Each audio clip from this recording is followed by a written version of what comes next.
Hello, everybody, and welcome to episode 8 now of Fire Them Cannons. This is going to be a very, very special episode of Fire Them Cannons. We're going to get into some stuff that we have been wanting to do for a very, very long time on this specific channel. And yeah, but before we start anything, firstly, Cal, how's it going, my man, my co-host? Pretty good. Pretty early here up in the Australia, mate. After 5 a.m. for us, but we're used to it. We watch Arsenal and the Prem and everything. We're used to being up at like 2, 3 a.m. So yeah, just chilling. So before we begin, I thought it was really appropriate for us to mention and pay our respects to former Arsenal Academy player Billy Viger, who tragically died yesterday or the day before that. Really sad story, actually. So he was playing for Chichester City in the 7th tier of English football. So, Billy was actually at Arsenal's academy not long ago. So, according to Arsenal's website, he left at the end in 2022. But yeah, he suffered obviously a fatal brain injury when he crashed into a cement wall during the middle of the game. And so the play, obviously they had the timeout and he was taken off the pitch. And then, he passed away not long after in the hospital. So our thoughts and our prayers are going to go out to Billy and his family. Thoughts at all from Cal on this, my friend? I saw the post, but I didn't know it was football related the way he passed. So that's always sad to hear, and that's a bit of a freak. Yeah, thoughts and prayers to his family. And I think it's pretty classy that Arsenal did make some posts about him as well. So yeah. Yeah. So we might as well let's get into what we're here today. So guys, it's not just any old episode of Fire Them Cannons, as I alluded to already. This is a project that we've been trying to get together for quite a while now. Our first ever Thunderdome. This is the background, Arsenal against Newcastle. So firstly, welcoming to the Thunderdome. He's been here before. You guys all know him because he's been on our podcast about 2 episodes back. He's a fiery instigator, although he doesn't know it. So his hair hair colors is as fiery as his attitude. They call him Timu Ed Sheeran. So welcome to the stage now, Ash, and you can follow him and go check up his channel, Ash at Ash NUFC. How's it going, mate? Yeah, not bad. Good to be in the Lightning Dome, mate.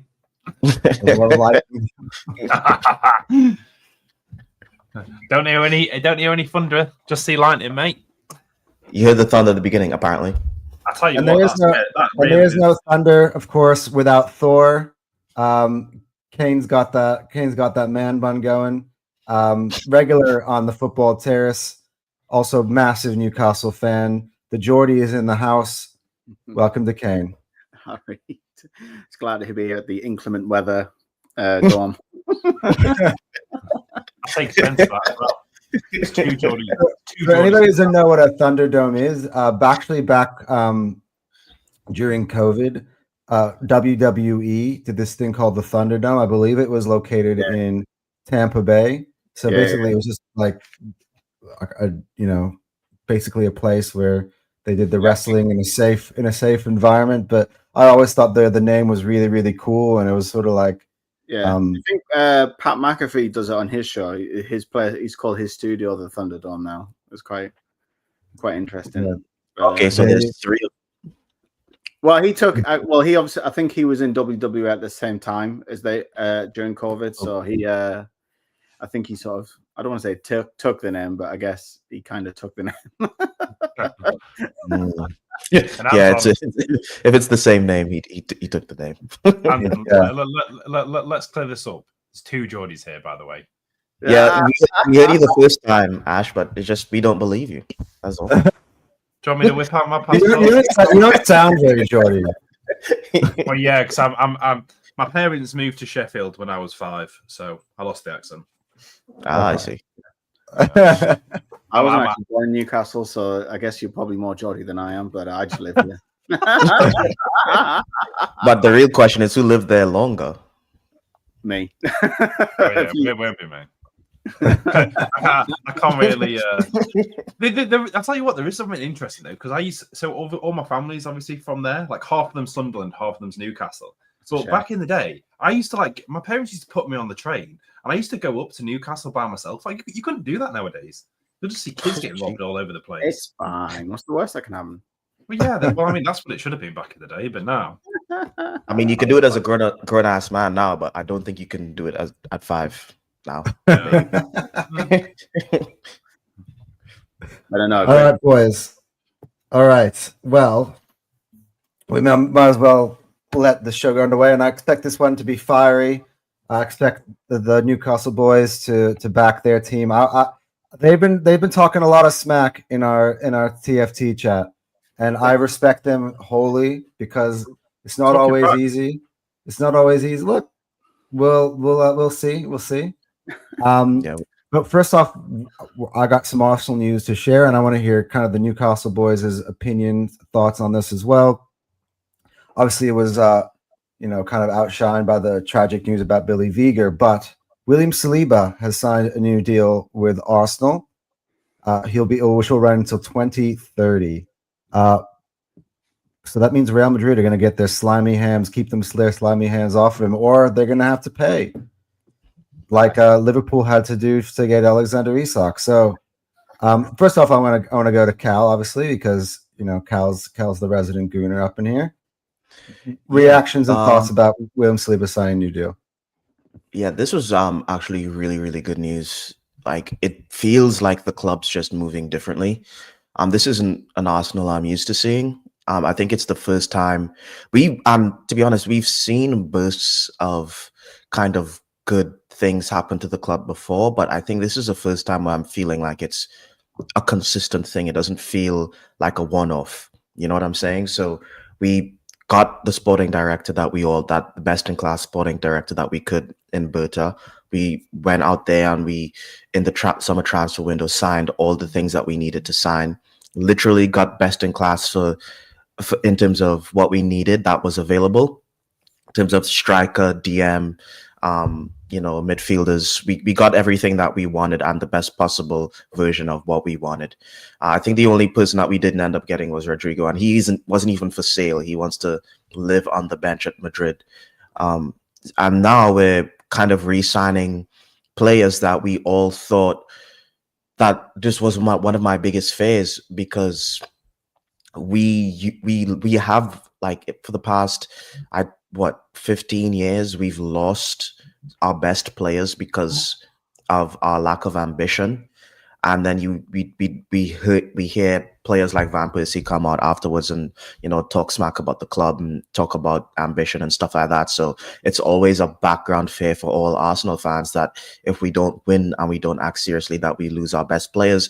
And Saliba seemed to be one of those players that everyone pretty much thought was a foregone conclusion, that he was just going to leave, and he was going to leave for cheap or free, like he was going to force his way out. And that just isn't the case. We've actually locked him down, which is something that I'm pleasantly surprised at, because I thought he was, at least, like, if you wind back the clock a year ago from now, I thought he would try to force his way out if we didn't win something by now. So I think this is really, really good, and it kind of alleviates that fear. Yeah. So as a rival fan, I'll go to Kane first.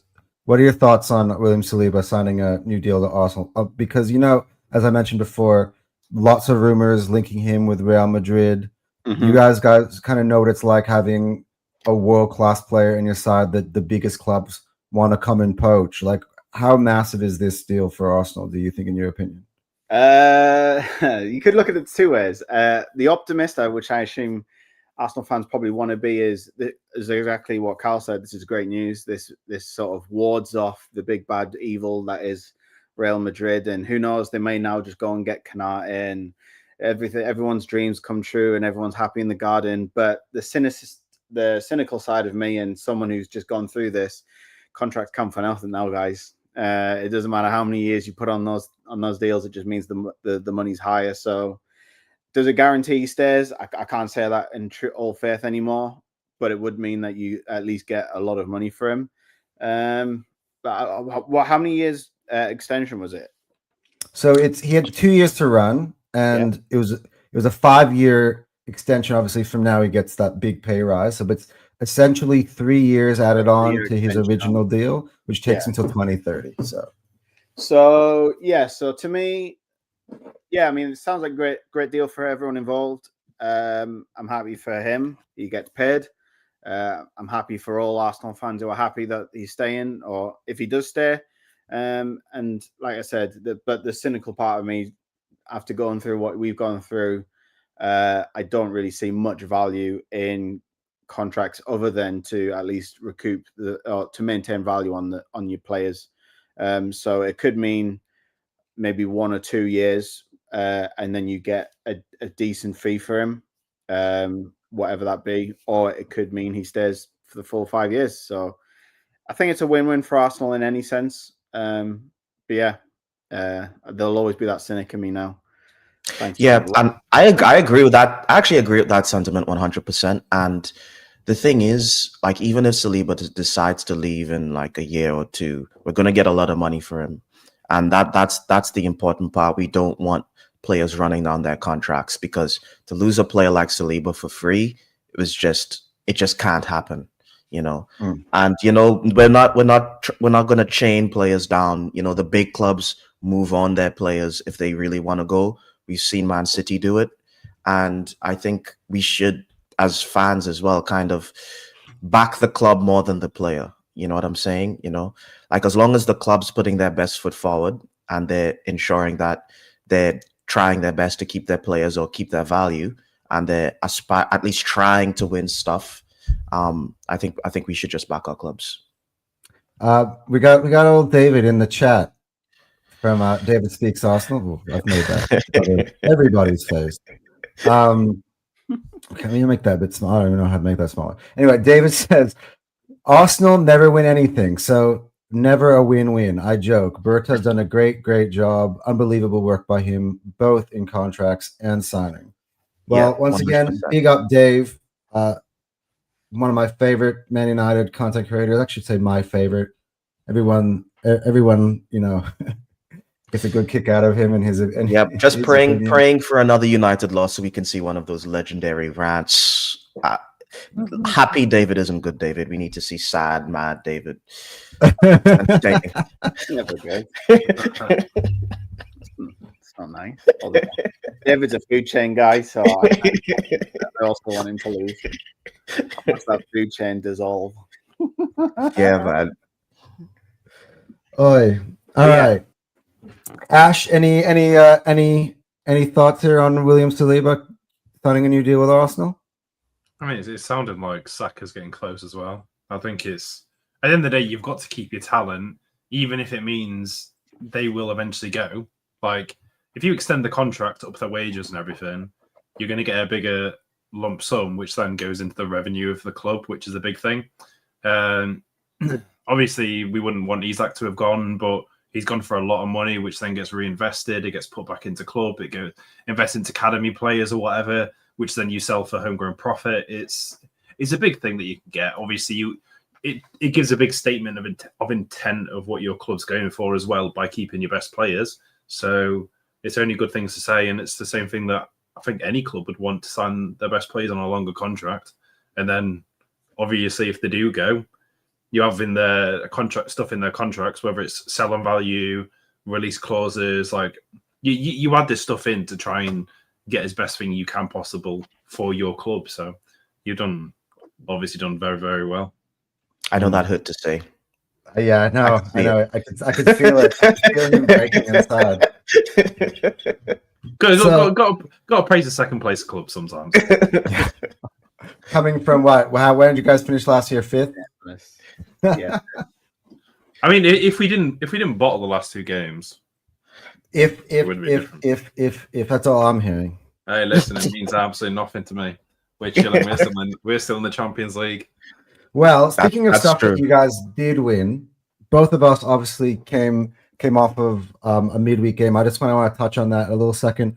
Actually, let's start with the Newcastle boys. Thoughts on your 4-1 win in the midweek? First step of defending your title. Very big for us. Very, very big for us. Like I was saying this before. The biggest issue that obviously Kane can say as well, we have been struggling to score goals this season, which has obviously been a multitude of things, which we've not had a centre forward for most of it. Obviously, the main centre forward that we got being Johan Wissa to take over in the short term. He's obviously got injured the second. He's not kicked the ball. He's not even been at a training session for Newcastle yet. So we've had to obviously embed Nick Voltemada in very fast, which obviously he scored after 30 minutes of being a starting. So, unlike Benjamin Sesko. You're going after Benjamin Sesko, but you should be going after Isak. Like Voltemada scored before right, Isak. So the thing is, right, Isak, I can't say anything because we all know his talents. This guy's going to score goals. It's as much as I can joke. I'm not even going to because I know how good he is. So I try and stay a bit away from that because I can't shoot myself in the foot with him. But like I said, I mean, the biggest thing is that I noticed the difference was a lot of people were getting on, say, other Premier League's backs the other day, such as yourselves, for only scoring 2 into Port Vale. There was not a bad thing that said about our game because we were very dominant. We were smashing in goals. We looked very much on it. So, and obviously we played against technically the best League One side of the 4 that everyone was against. So, no, to be fair, it left me feeling better than what I've been feeling so far this season. So, yeah, I don't know what Kane's thoughts on it. Yeah, a lot similar. I think the biggest thing I took from it was the patterns of play. You saw, I think what we've struggled to see, because we've not had that centre forward and we haven't really had that style of player yet, we've kind of reverted to type and played to essentially a false 9 with really fast wingers. And you saw in this Bradford game, because we've been given the time and space by Bradford, we were able to implement those attacking patterns of play that Eddie was working on. Because again, it's not just a case of losing Isak; it's also changing. We're also changing the way we play, attacking wise, altogether. Because Nick Voltemada is a completely different striker to Alexander Isak, and it was refreshing to see the intricate passes. I thought Bruno showed why, for me, he's one of the best midfielders in the league. Again, it is against lower opposition, but at the same time, he made it look effortless. The way he was able to hold on to the ball, play those intricate passes, those cutting passes, quick passes as well.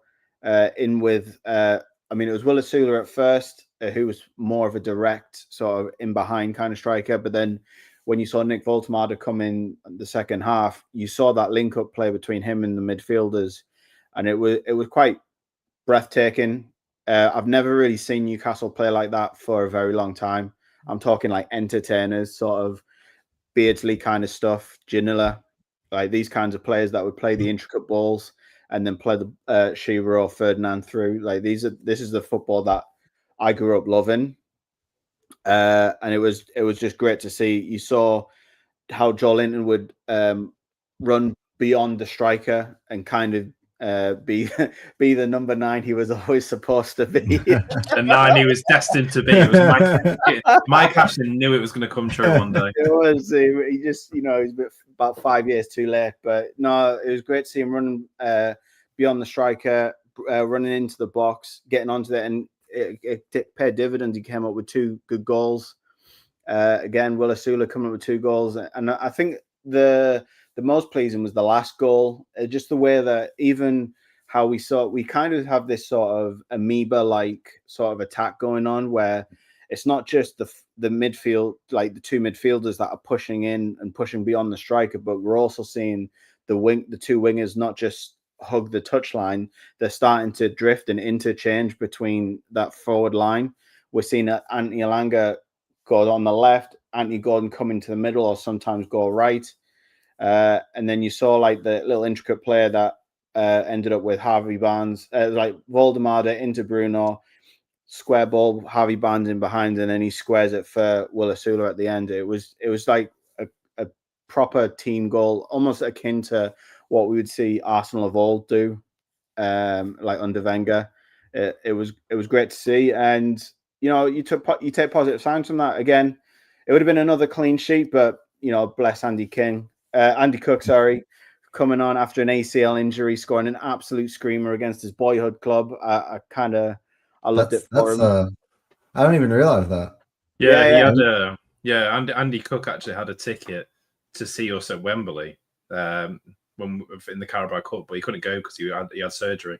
Yeah. So, It was quite funny because he was like, oh, his missus was in the stand with the Bradford fans and saying like, oh, this is weird watching my husband play against our own team. But no, like it was a cracking goal, by the way. Great. Lewis Miley did a bit of an error for that, but I'll let him off. We were 3-0 up, so you can forgive him for it. But even with that mistake, he looked really solid as that holding six, and you can Louis Miley looks so good. Yeah, and Botman and Chow, they look a proper partnership. They both look comfortable on the ball. It was nice to see, and I think the biggest thing again was getting legs, like minutes into legs for certain players. Sven Botman got through a full 80 odd minutes, didn't look out of place, got his time. Lewis Hall coming off that foot injury, I believe, or was it his ankle? Anyway, it had him out for the last month or so of the last season. So to see him come back and get a good hour in was really good. And then Joe Linton again, who's been plagued with injuries recently, to get a full, I think he did the full 90 actually. So to see a full 90 out of him was good. So yeah, all impressed in all areas. Couldn't complain. A bit jealous. Because Arsenal's midweek game, although we won, was nowhere near as fruitful. Cal, like the three of us were on the post match for the Carabao Cup. Me only briefly, but have yet to hear your thoughts on 2-0 Port Vale, because there's a lot of talk out there, as there always is with the Gunners, and Mikel has been under insane pressure that even after a 2-0 win, there's nothing other than negative headlines coming out from the fan base, from the media.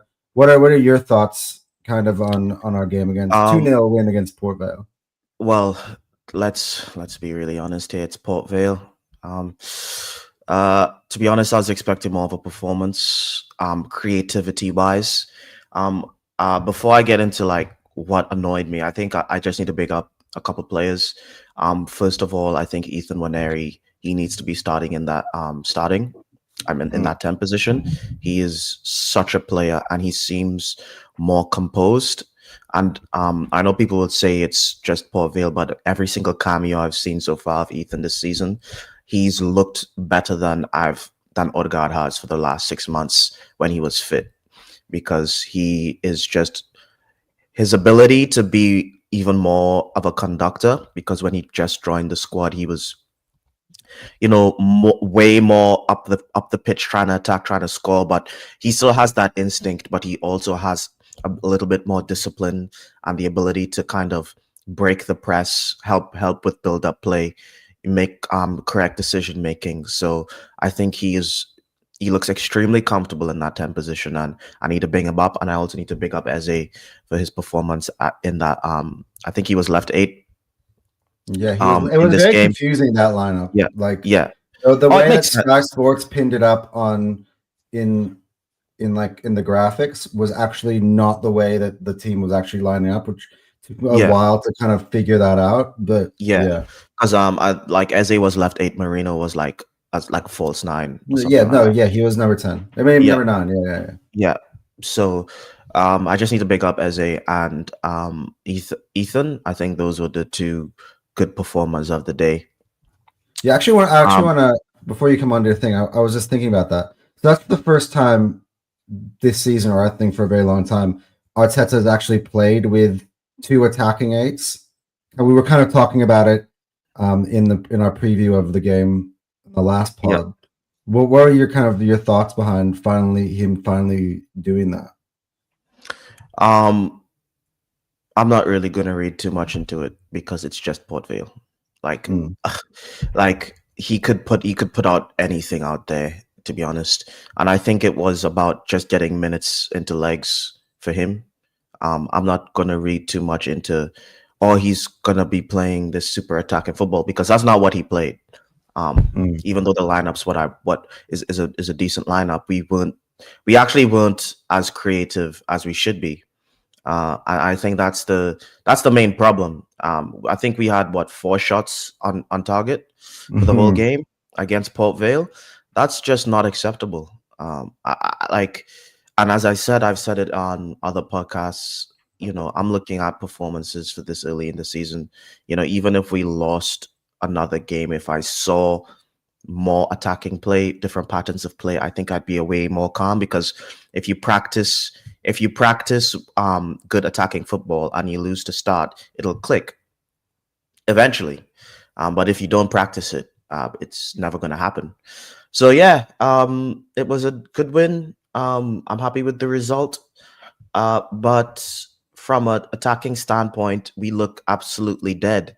And it's actually starting to worry me, because we had attacking players on the pitch and we're not attacking.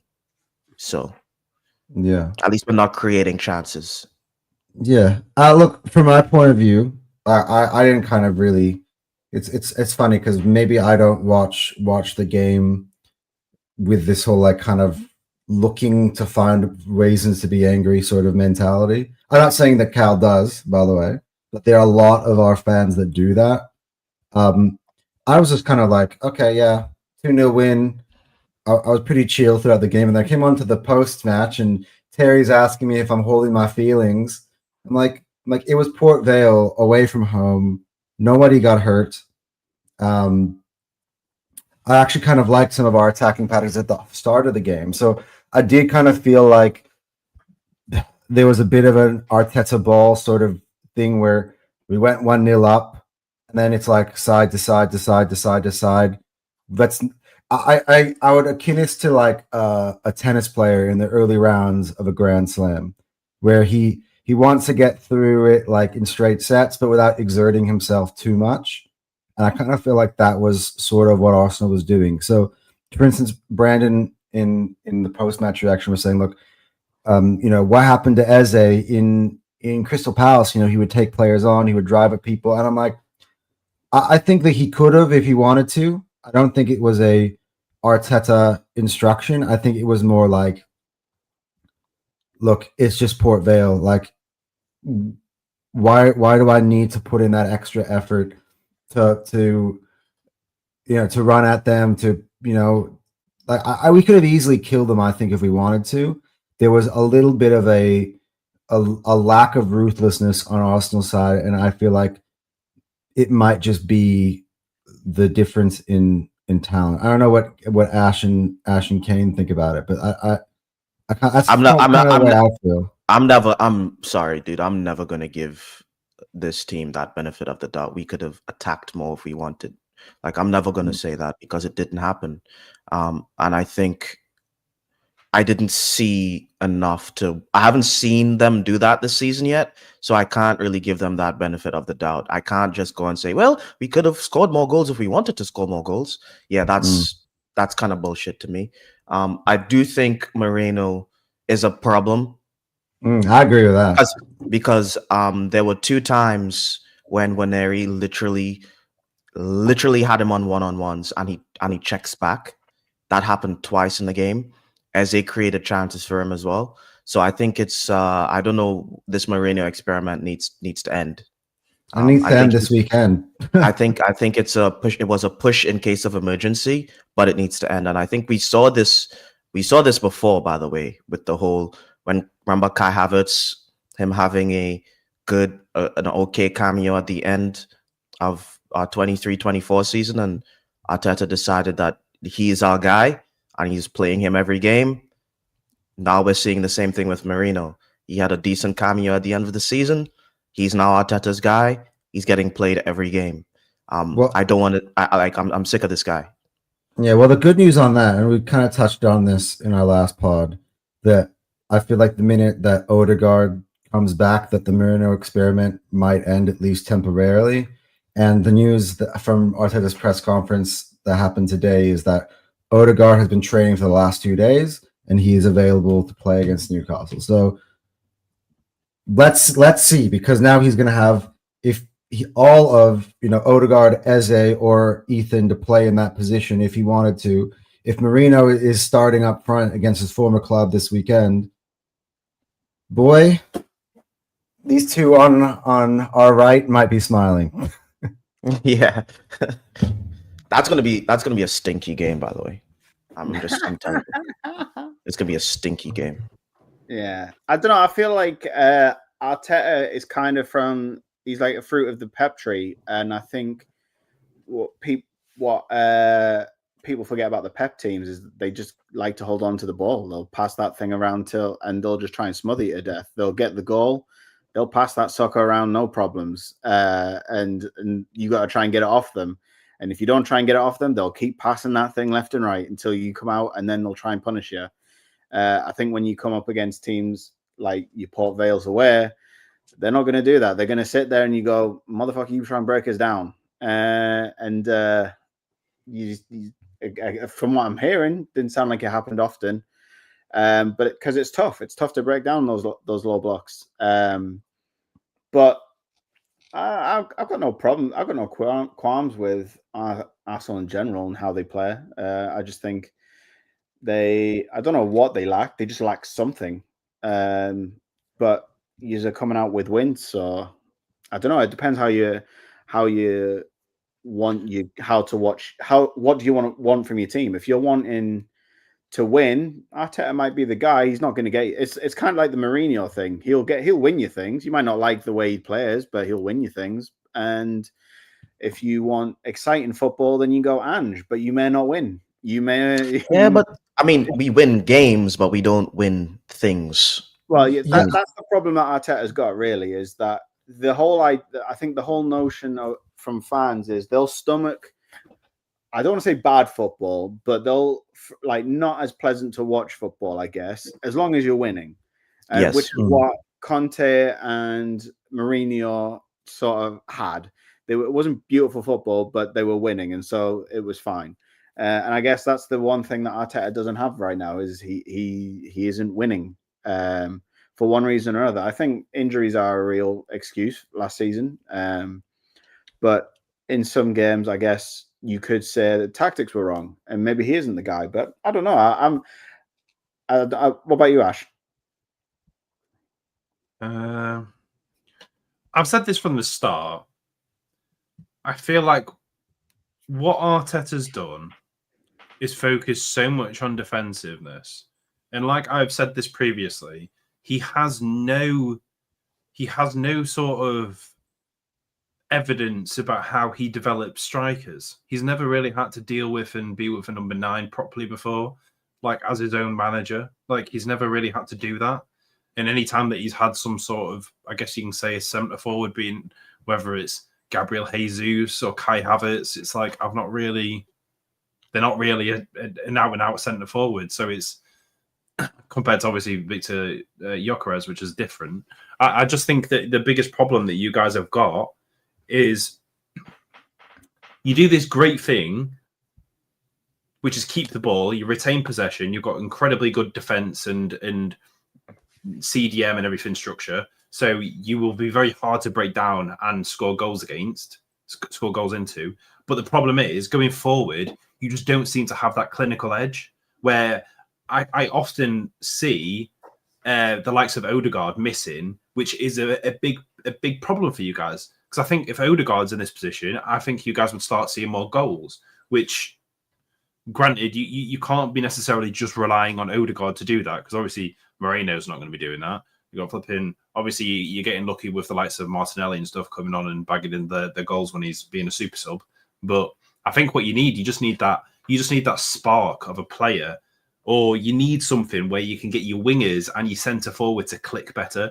Because it just seems to me, whenever I watch Arsenal, there's too many times that I just see you guys just passing it and then passing back, or like I said, Noni runs to the near where the goal is, near to the post, cuts back to the edge of the 6-yard box, and no one's there. It just feels like you guys are just missing a clinical edge in the final third. So something needs to be worked then. I do see that will eventually get better, because the more you guys do that, if Noni keeps on doing that, Gyökeres is surely, I would hope. Well, unfortunately, Noni is not going to be playing for a couple months now. Well, yeah. I mean, he's gone, isn't he? Than that, shocking injury. Oh no, they have to rely on Bukayo Saka. That's fucking. Oh no! No! I can't believe it. Hey, listen, you guys best be worried. You guys best be worried about Odegaard with his flipping 2 injuries out on his shoulder. I'm actually. This is the way I'm sort of thinking. Right? Does Odegaard start and come off again after 20 minutes? That's the big question. If I'm going to be honest, I wouldn't play him against Newcastle, bro. Joe Linton's going to just freaking clothesline him. I feel like land on the shoulder again. Out of every game you could bring Odegaard on for, Newcastle at St James's Park is probably the worst one for him. Bruno G will literally just headbutt him in the face. It's just the worst game. I think it's the most. Arsenal versus Newcastle for the last 2 years have been the most physical game in the league, in my opinion. It's like a proper game. Like, it's not. Yes. You guys, you don't like us. We don't know why, and because of that, we don't like you. And it's a bit of a rivalry, in my opinion. At least the players on the pitch, it seems like it. Like, there seems to be a bit of vim. Like, it was every tackle, crowding the ref. It just feels like a real rivalry between the players, which is, I think it's good for football, but it means that I wouldn't put Odegaard in that environment right after he injured his shoulder again. I think it'll be bad news. Yeah, I would like to see him.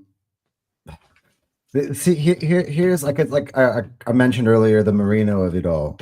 So this is like the kind of conundrum I feel like we're in, which is like Odegaard should probably start on the bench and work his way in, similar to how we try to do with Saka against City. But again, that didn't work out because within 45 minutes, we also lost Madueke, and then the game also wasn't going to go away from us if we didn't make the switch either. And now, I don't want to see Moreno starting, but we haven't, dude. This isn't I'm just thinking something to think about. We have Eze and Waneri. I know. This isn't so, like, I don't think, as Arsenal fans, I don't think we should be confused. We should just criticize the manager if he picks Moreno. That's the thing again. So even against Port Vale, I thought Moreno was poor. Yes, even when he's playing in the 9. At some point, if this is a meritocracy here, Moreno hasn't earned himself a starting role in Arsenal. Okay, he bagged a hat-trick for Spain. Well done.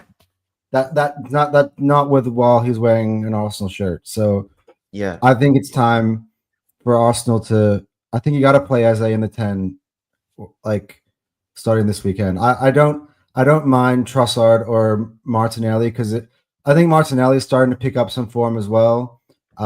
Martinelli played pretty well off the left against Port Vale. I mean, did he? At least in the role he played in setting up Eze for his goal. I thought he did, but I mean, Kane's laughing here in the bottom corner because I feel like no, I think he got what? He got the last minute goal against Man City. That was a good goal. I watched it. It was a good goal. Yeah, that's an excellent goal. I watched the assist to Eze. Yeah, I guess he passed the ball. It kind of rolled, and then I felt that was just more Eze just picking it up and doing it himself. I think Martinelli just so happened to be the guy to pass him the ball. So to give him much credit is, I think, it's your prerogative. I'm enjoying that more and more people though are coming around to this idea that international football is overrated. Oh yes, I forget that's one of your takes. I forgot. You're the guy who hates international football. I need more people to realize how overrated international football is. Yes, well done. You scored a hat-trick for Spain against some plumbers, I'm sure. Good job. pat on the back, rub on the head. Come on, man. International football is okay. Nope. Like, this might be a little just bit off topic, Don't do it. Anton, but just Yeah. you watched the last World Cup final, didn't you? Didn't you think that was a good game of football? Come on. That was the greatest game of football I've ever seen in my life. Yeah, that was good. I was Literally, the like, greatest football of my life. But yeah, I mean, he had literally Mbappe and Messi going at the band peak for of their band. powers. Yeah. okay. Like, that was insane final. Come on. In that same tournament, you also had Argentina getting beat by Saudi Arabia, by the way. Yeah, we're not going to talk about that because the crowd is so weird. And yet, Christian Romero, because he was in Argentina, is now considered one of the best defenders in the world. And I'm just like, yeah, he's been really eating off. Look, it got Alexis McAllister and Enzo Fernandez big moves as well. Yeah. It does that though. I mean, like, Nico Williams for Spain as well. I think there's certain players who are actually not that good that dine on international football, and Nico Williams is one of them. You have a point, but it's not like a 100% thing. It's some players do, some players don't. No, it's all international football, extremely overrated for quality. I understand the nostalgia. I understand the woo. We got the World Cup. Yeah, let's watch the World Cup. Woo! Outside it, but if I'm a scout, I am not going to the World Cup and I'm going, okay, I'm going to find the next Enzo Fernandez. Woo! It is a bit of a problem. I can't lie. The last person to come out of the World Cup and look probably good, like, and then get a move and then carry on being good was probably James Rodriguez. That's the only player off the top of my head. Not even really. And he had a good couple of seasons. My point. You've literally given you a player that got a good move, looked okay, and even then you're saying, "Well, it wasn't that good, was it?" So, to be honest, I'm pretty sure Mbappe got his big, like, people started to notice him after his French performances. Mbappe got Monaco all the way to the semifinals of the Champions League in his first season. It was the season Monaco won Ligue 1. I think he was he was in the team that won Monaco the league. Oh yeah, Monaco won the Ligue 1, didn't they? Oh yes. Yeah, with Lamar was in that team as well. He's had eyes on him from day one, to be honest, because there was a few in that Monaco team. Well, that doesn't help my argument then. Yeah, told you. Just saying. Also, Messi won the Ballon d'Or that year because of the World Cup, even though Haaland scored 1 million goals and won a treble. Yeah, Haaland should have. That's probably one of the biggest rivalries. I mean, he scored 50 goals in all comps, I'm pretty sure. Over 50 Haaland goals. got like 28 on this Ballon d'Or as well. Just saying. Yeah. I mean, hey, you say that, but what did he do? What did he do on the recent international? He scored 4, so obviously 5. Was it 5? Yeah. Well, Ballon d'Or for me is an interesting conversation because we were talking about it in the chat as well. I think it's just very skewed.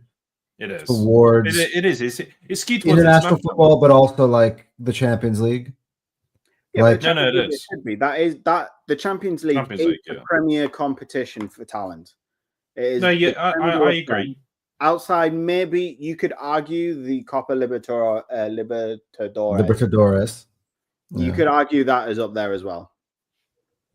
Yeah, but I'm looking confused. That is the competition. I don't know. I feel like if you're producing in the Premier League and the greatest. I don't know. We're gonna get into that sort of topic because I don't want to open that kettle of fish. But the greatest league competition in the world. It is. I think. Look, to be honest, I'm an Arsenal fan and I've been shitting on Liverpool the whole year. I would have given Mo Salah the Ballon d'Or. I would have. What? Are you mad? I absolutely would have.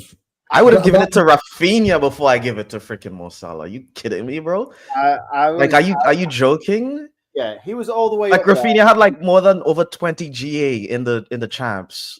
Yeah. And did he have the most GA for Barca as well? On that team? For me, it was Dembele, Rafinha, then Salah. Because I think Salah's top 3. I think that's the top 3. You're right.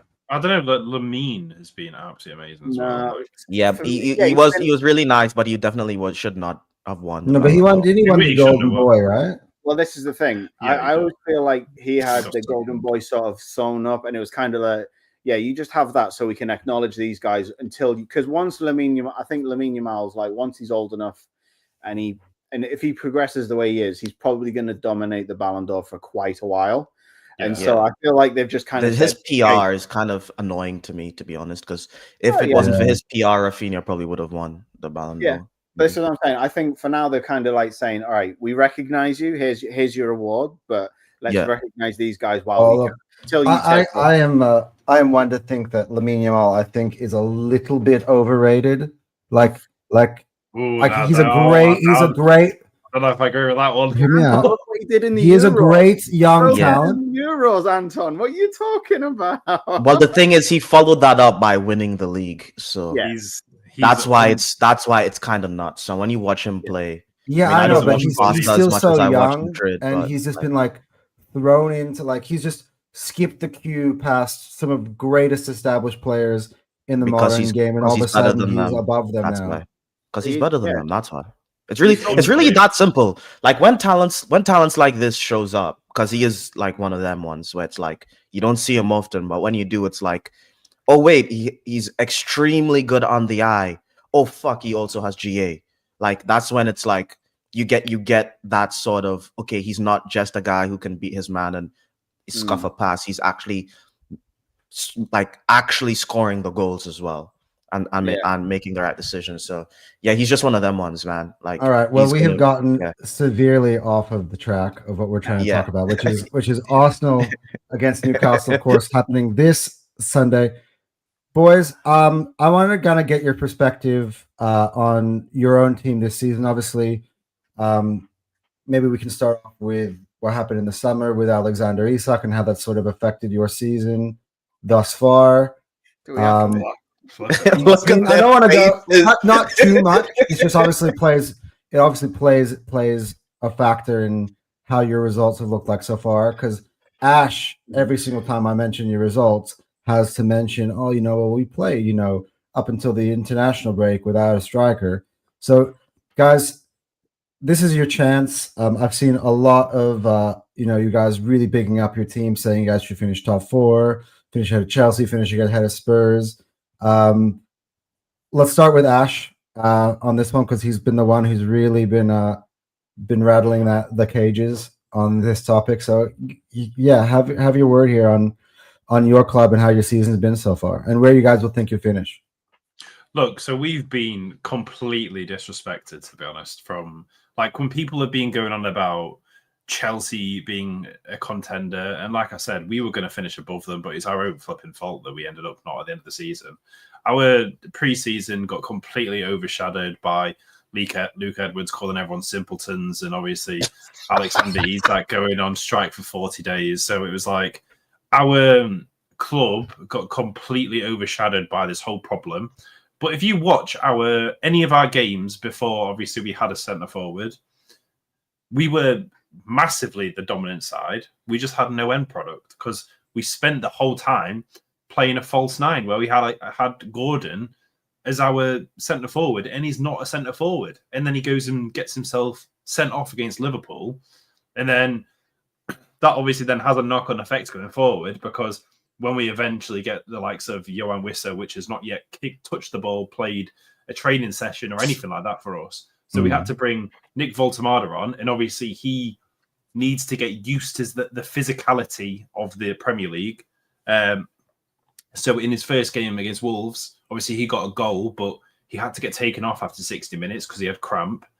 And then obviously it's forced Willa Sula, which we got quite lucky because on deadline day he was going to go for 30 mil to that Eintracht Frankfurt, which got cancelled on the very last day. So we got lucky with that because we wouldn't have had a striker if that was the case. Well, at one point he was the only striker in your club. Before a couple of days before the end of the deadline. Hey, so he's at the moment he's a top scorer in our club right now. So that's got a lot to say. So at our club right now, it's Willa Sula, then Joe Linton. Never thought I'd be saying that, but here we are.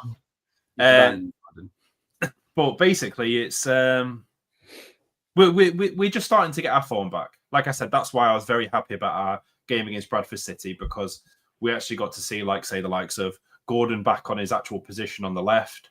As much as I love Harvey Barnes, he's definitely a super sub sort of player, how I see him. He comes on late, gets in, brings in late, and he used to be incredibly accurate at scoring, but he's seemed to have lost his accuracy a bit recently. But yeah, it's like I said, all it's going to take is a bit of time for us to get embedded. So you're playing us probably at an okay time because we don't have this. We don't have like Johan Wissa back, but Is Anthony going back for the game?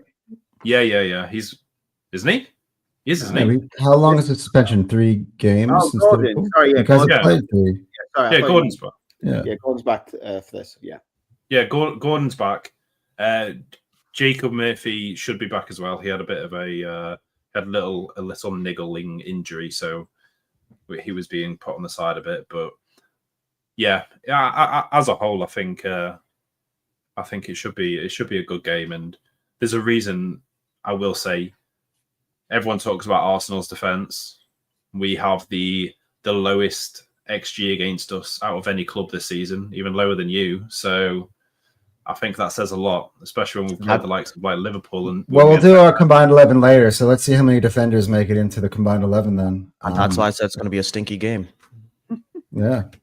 I don't know. It's the biggest difference is obviously it's at St James's Park, and there is one thing that I will say: our players and obviously the fans, we get behind them for big games, and it is a big game, and it ups the tempo of the players and stuff. Like Bruno will be on it, and he will be starting, especially the likes of Sandro Tonali, who didn't play at all against Bradford, so he's going to be ready and fit for the game.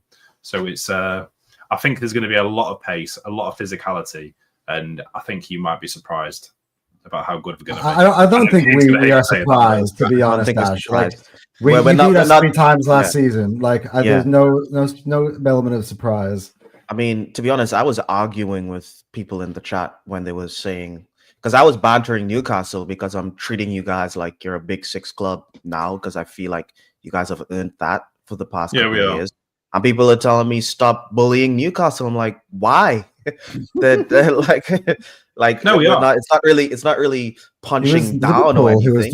He was doing that. I gotta say, I was backing you guys on Twitter the whole summer. I saw the stuff that Liverpool fans were saying about Newcastle. No, bring in the hate. Let us be the underdog. Come on, keep it coming. Newcastle's not losing players on freeze to Real Madrid. That's all I'll say. So. For what it's worth, I really want you guys to finish above Chelsea this season, man. I would go off, bro. Same. And Tottenham. I mean, I hate both. Yeah, I mean, that's gonna happen. But I don't want us to be the reason that happens, though. Don't be like that. How's the Newcastle season been from your perspective, man? Been hit and miss. I think, the summer was the summer. I still think we had a good summer, all things considered. We brought in what we needed to do, which was bring in a lot of squad depth, and we did just that. And I think we're already seeing the benefits of that. Even with the somewhat of a mini striker crisis, we're still able to play arguably one of the 3 main striking prodigies coming out of Germany that came over. I would agree. I disagree. I disagree slightly with Ash. I actually still rate Shesko. I think he's just at a bad team. I don't think it's bad. I think I agree with exactly what you're saying there. Yeah, so I think he ended up exactly where he needed to be because no, for my agendas at least. I'd have loved Shesko at Newcastle. I think he would have thrived at us. But listen, you should have thrown everything for Ekitike from what I've seen from him, bro. We did. We tried twice. He agreed to everything, and then Liverpool came, and then he said, "Pick Liverpool." Actually, that's a good question because Cal brought that up. In a hindsight, having seen the way it played out, would you guys have preferred, now that Isak went there anyway, would you guys have preferred to just let Isak go earlier on in the summer and gotten Ekitike? I have no idea what the conversations were up until because it wasn't until after the Ekitike deal that's when Isak came out and said, "Oh no, I want to go to Liverpool." So up until that Yeah, point, which is really that was really annoying to me. Anyway, so, but yeah, let me continue. and that's why I've got the gripe with what Isak did. Because I don't even think we were. I don't think we'd come back from. We were in Austria, where he went. He went with the team on pre-season training to Austria. Got a knee injury. With before the knee injury, he was there. He was there, training with the lads. At that point, we were talking to Ekatike's agents. We had the deal already ready to go. We put the bid in, and then Liverpool came. I mean, Liverpool were doing their song and dance beforehand. We're like, "Oh, we've got this money." Blah blah. We were all told, "Oh, well, the Liverpool journalists haven't said no, so it definitely could happen," which obviously it could. But nothing came out from Isak at that point. And yeah, we did what we thought was best for the club, which is we did what Liverpool have done. We would try and keep our star player and get Ekatike. But Liverpool then went and put the bid in for Ekatike. And listen, when it comes to a straight shootout between Newcastle and Liverpool, every player is going to pick Liverpool, especially when they didn't have a striker they didn't have any striker because obviously they were selling and unfortunately Jota died. I honestly feel like if Jota, I mean, I don't want to sound crass or mean when I say it, but if Jota hadn't died, I imagine Newcastle would have ended up with probably Hugo Ekatike or an Isak. Because they probably wouldn't have gone for both. Can I ask you three a question about this actually? Because I've been wondering this because to do with Jota, obviously a terrible thing that's happened. Yeah. But so obviously a player at his caliber is worth a lot of money. Do they just lose that value within the club? Because I mean, obviously they get back his salary and everything, but no, they got an insurance. I think every player's got an insurance on them. But I think they gave it to his family anyway. Yeah, and rightly so. They gave it all to his family, and obviously that's it's unfortunate, obviously, and that's not what anyone wants. But that's what happened, and I think what that meant was now Liverpool were in the market for two strikers rather than one. So which is something I didn't see coming. So yeah, I mean, this ties into Newcastle summer in general, but it was I can't think of a transfer window in the last 30 years where I'll say so-called big teams because I include Man United in there, who are obviously a big team, but not in terms of where they are currently today. But it was never that I've seen that caliber or size of teams all going for the same position in the same window. Because if you look, Man United got a striker, Arsenal got a striker, Chelsea got two strikers, Liverpool got two strikers. So that's immediately 6 strikers taken off the market, high level market, which is where Newcastle would try. Because at this point, Newcastle, to improve Newcastle's team, we've got to be shopping in these same. I heard we were told all throughout the summer, Newcastle just need to know their role and shop in the same. Go shopping Aldi rather than Harrods. Well, no, because our squad at the minute is of a Harrods caliber, and so the only way you improve our team and squad is by shopping at Harrods.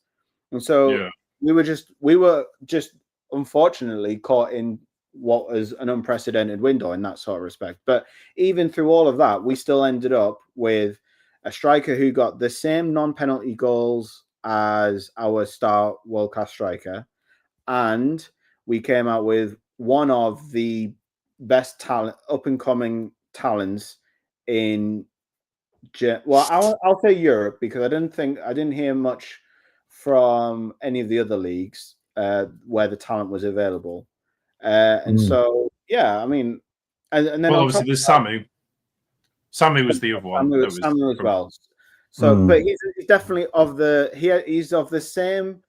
He had the same sort of hype around him as Ekatike and Šeško. Now, is he the same level as those two? Maybe not. He's probably slightly. I think he's probably a year or two off if he stayed in Germany of being like one of like the really. So you guys kind of went ahead of the curve, I feel like, but you guys still paid a lot of money. Because me, like a year ago, right when we were linked with Šeško, I saw it as like, oh, we can get Šeško before he becomes a hot name on the market. And of course, as you saw what they demanded for the year after this summer to get a player like Šeško. I was surprised that Stuttgart asked for so much for Voltemade, given he's probably about a year or two ahead of when he would be super in because demand, they saw, like, if the market wasn't like this, it wasn't going to happen. They knew what situation Newcastle was in terms of there's literally not many strikers in the market, and they knew they had something valuable, and that just raked up the price. Yep. And in that situation, there's really nothing that Newcastle could have done to not pay that amount of money. They had to spend. Every single club knew that once we got a striker and we're selling Isak and getting 130 to 150 million. Yep, that's also that as well. Yeah. It's everyone knew exactly what's going on with us. But I've always said this: what people should be looking at is all the strikers and stuff and players we were going for. Other big teams ended up getting them, so we obviously have the ambition and the scouting team to be able to look for these players as well. So I'm not gonna knock it because where these players have ended up going are big teams. Like obviously we tried to get Ekitike a couple of years back when he was at Reims and ended up going to PSG, which is boyhood club. And then since PSG, which didn't really work out for him, he's gone to Liverpool that we tried going for him twice. So we went to Frankfurt in between. Yeah. Yeah. But I mean, that was the summer. As for the season, listen, we've played really good. We were really good against Villa. I think when they got the man sent off, they kind of just sat in their box for the most of the game, and we struggled to break them down. The Liverpool game was the Liverpool game. I mean, we lost, but we went down to 10 men, rightfully so. I still feel like he should have been sent off as well, but it is what it is. Listen, that came down to a 97th minute winner by them. 11 minutes extra time, bro. That's disgusting. Yeah. Anyway. It was one of those games, though. It was one of those games we had. I think the Van Dijk foul took, I think, about 5 minutes on its own. So them adding the extra time on the end, it kind of is what it is. There was a lot of it did get a bit scrappy towards the end as well. So 11 minutes is 11 minutes.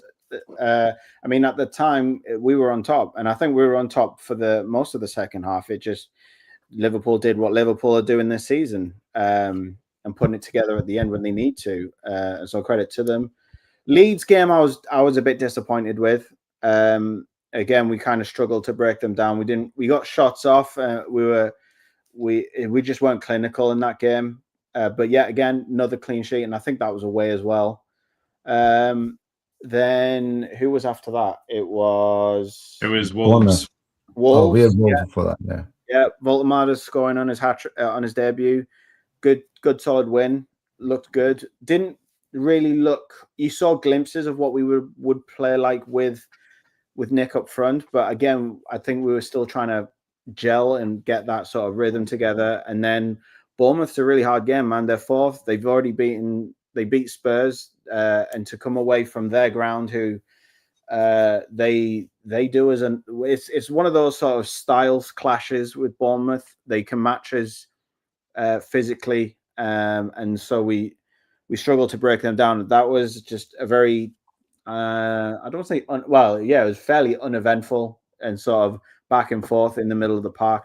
No keeper really did anything. I still feel like we could have got a penalty, but listen, we came away with a 0-0 draw against Bournemouth. So yeah, are you guys not concerned at all that, I mean, out of your first 5 matches, you only really produced 1 victory overall? Like, no. You know, like our club has gotten a lot of the scrutiny just for, you know, we've won 3 out of 5, and obviously the standards are a little bit different, different stages, of course. Different stages. But like I said, it comes back to the whole problem is that we've been missing that centre forward that we always said, like, look, the first 3 games, we had a lot of chances. We looked very good, but we just didn't have that. We just didn't have that clinical edge. We saw so many times that we would have a Langer whip the ball across the box, and Gordon would be in the wrong place because he's not used to being that centre forward. Whereas if we had a centre forward there, it would have been different, and you would have seen a lot of those games become wins. Like even the Liverpool one, I obviously you can't change it, but I would have guessed that we probably could have won that game as well. So it's yes, it doesn't look great, but when you actually give it context that we didn't have a striker for most of them games, and then obviously our main winger got sent off and had his up in red card suspension. So it is what it is. It's just it's. I think it's because like people can say if you compare us two, obviously you've had Gyökeres and had time for him to gel into your squad and stuff. So it's yeah. I mean that's the biggest difference, I guess. Cal, I just want to come to you quick on this. Like, what are your thoughts? I mean, I don't know how much of you watched of Newcastle this season through their first 5 or 6 matches. I watched a couple. I definitely watched the Liverpool game. I tried to watch that Bournemouth game, and that shit was horrendous. That was terrible to watch. And like, I think it's because I thought you guys were a little bit too negative in that game. To be honest, there were times when Bournemouth they weren't pressing. You guys just let them have the ball, and they won't. I don't think you should be that afraid of them because I think you have a much better midfield and you have a physical midfield. You're capable of pressing and winning the ball back. Because I think you guys have a good midfield and fast wingers, I think you probably could have won that game. In my opinion, honest to God, Cal, I think we didn't have a plan for that game because we had the Barcelona game at 8:00 on a Thursday. And then obviously we had Bournemouth on the Sunday. So you got to think it's going to take probably a day of travel time that they have. They don't normally do much the day before. So they might not have even had a training session before that Bournemouth game. I mean, so I disagree, Si. I think we did have a plan. I think the plan was to do was to sit deep because, like I said, this is kind of what I was alluding to and what I was saying in the chat earlier to you, Carl, is that it's the two styles of play. Like, yes, we could try and press them, but again, Bournemouth are a really good counter press team. They have really fast forwards themselves. They've got Justin Kluivert, Marcus Tavernier, Harry Brooks on the wing, who's rapid, and they can hurt us, and Evan Nielsen up front. And they have done. In the last 2 games, we were lucky to get a 1-1 draw at their place last season, and we got humbled at home 4-1, trying to press them. And so I think Eddie did what most teams do against us, which is, all right, we'll sit deep and we'll try and hit you on the counter. And you saw that because we sat deep. Bournemouth didn't really have anything they could do. They couldn't break us down, and which is what we struggle with when people sit deep and just sit there and say, "We'll try and beat us," and we struggle. And it was just 2 teams that struggle to break other 2 teams.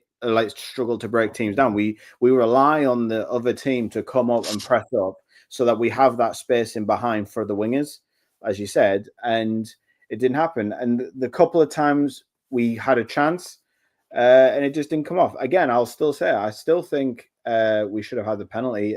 I've seen them given. I could see why it wasn't given. It was a shirt pull, but I think it was more that he got. I don't want to say he got away with it, but he kind of got away with it. And from what I want to, from my point of view, but yeah, we didn't really trouble their keeper much, but they didn't trouble ours either. Like Carl said, it was a very boring.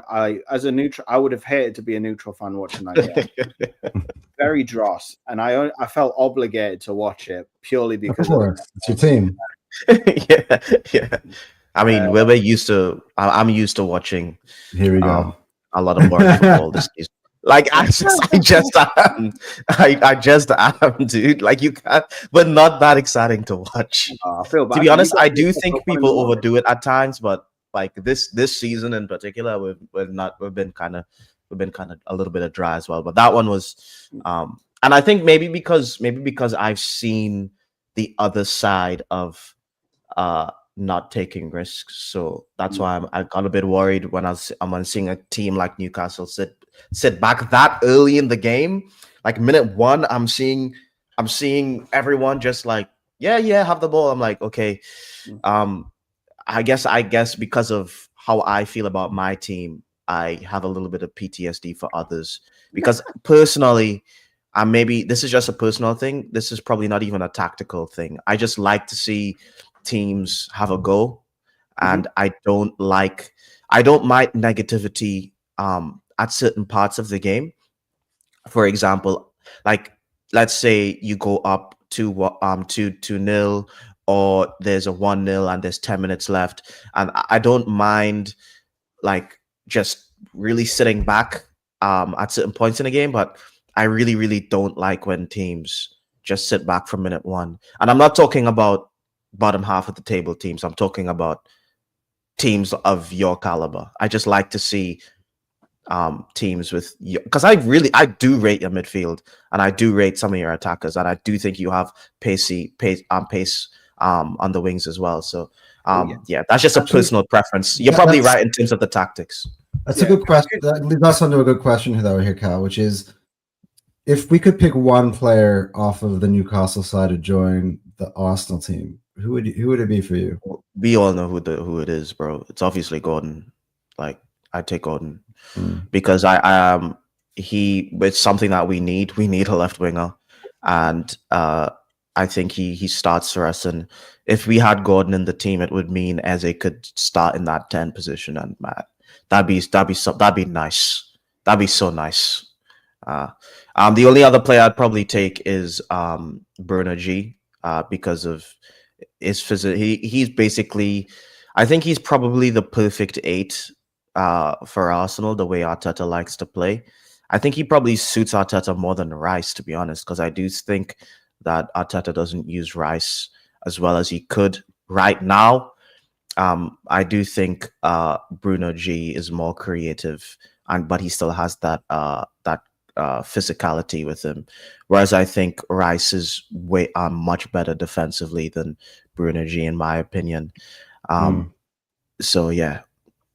Midfield is definitely an area I feel that Arsenal's very, very deep in. Yeah, like a year ago, we don't need him. That's would have taken Bruno. Yeah, I definitely would have taken Bruno probably a year ago.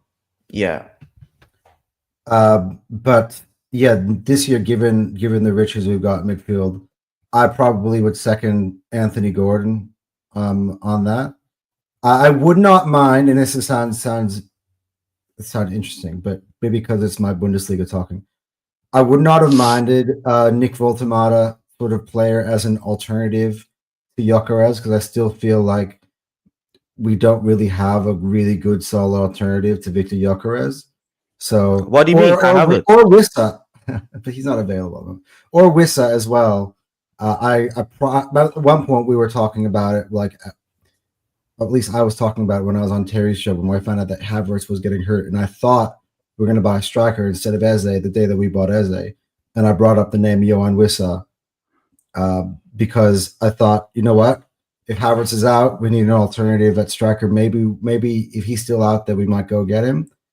But yeah, I think overall, in terms of the sheer quality of what Arsenal probably want to bring in to improve our levels, I would probably say Anthony Gordon. He's much more of a natural left-sided player than Trossard or Martinelli, and I think he would probably suit us very, very well. Yeah, because Trossard was I think he was mainly a 10, and then Martinelli is probably better down the middle.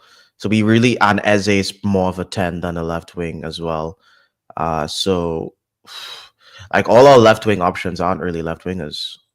Well, they can play in that position. I do think Eze is still excellent on the left. I just think Anthony Gordon, that's what he is. Like, he is a left winger, and no one's gonna argue about that. No one's gonna have any conversations concerning that. So I just want to shoot the opposite question to the Newcastle players. Let's start with Kane here. If you could pick one Arsenal player to join Newcastle today, who would you choose? I'm torn between two. I'm torn between the Newcastle fan in Bukayo Saka and the actual, and probably the one I would probably pick, which would fit Newcastle better, which would be Declan Rice. Why? Why do you say Newcastle fan Saka? But you just want to take him away from us? Is that what it is? because he's an undeniable talent. Really, he is. Apart from Salah, probably the best right winger in the league for me.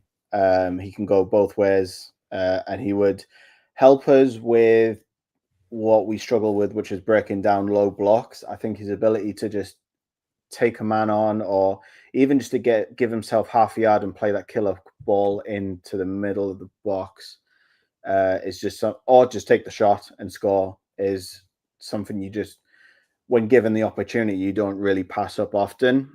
And he's a Newcastle fan, so you obviously suit it would give you great balance. So you have Gordon on one side, Saka on the other side. Yeah, he would. But at the same time, I appreciate what Anthony Elanga can do for us in terms of his pure speed.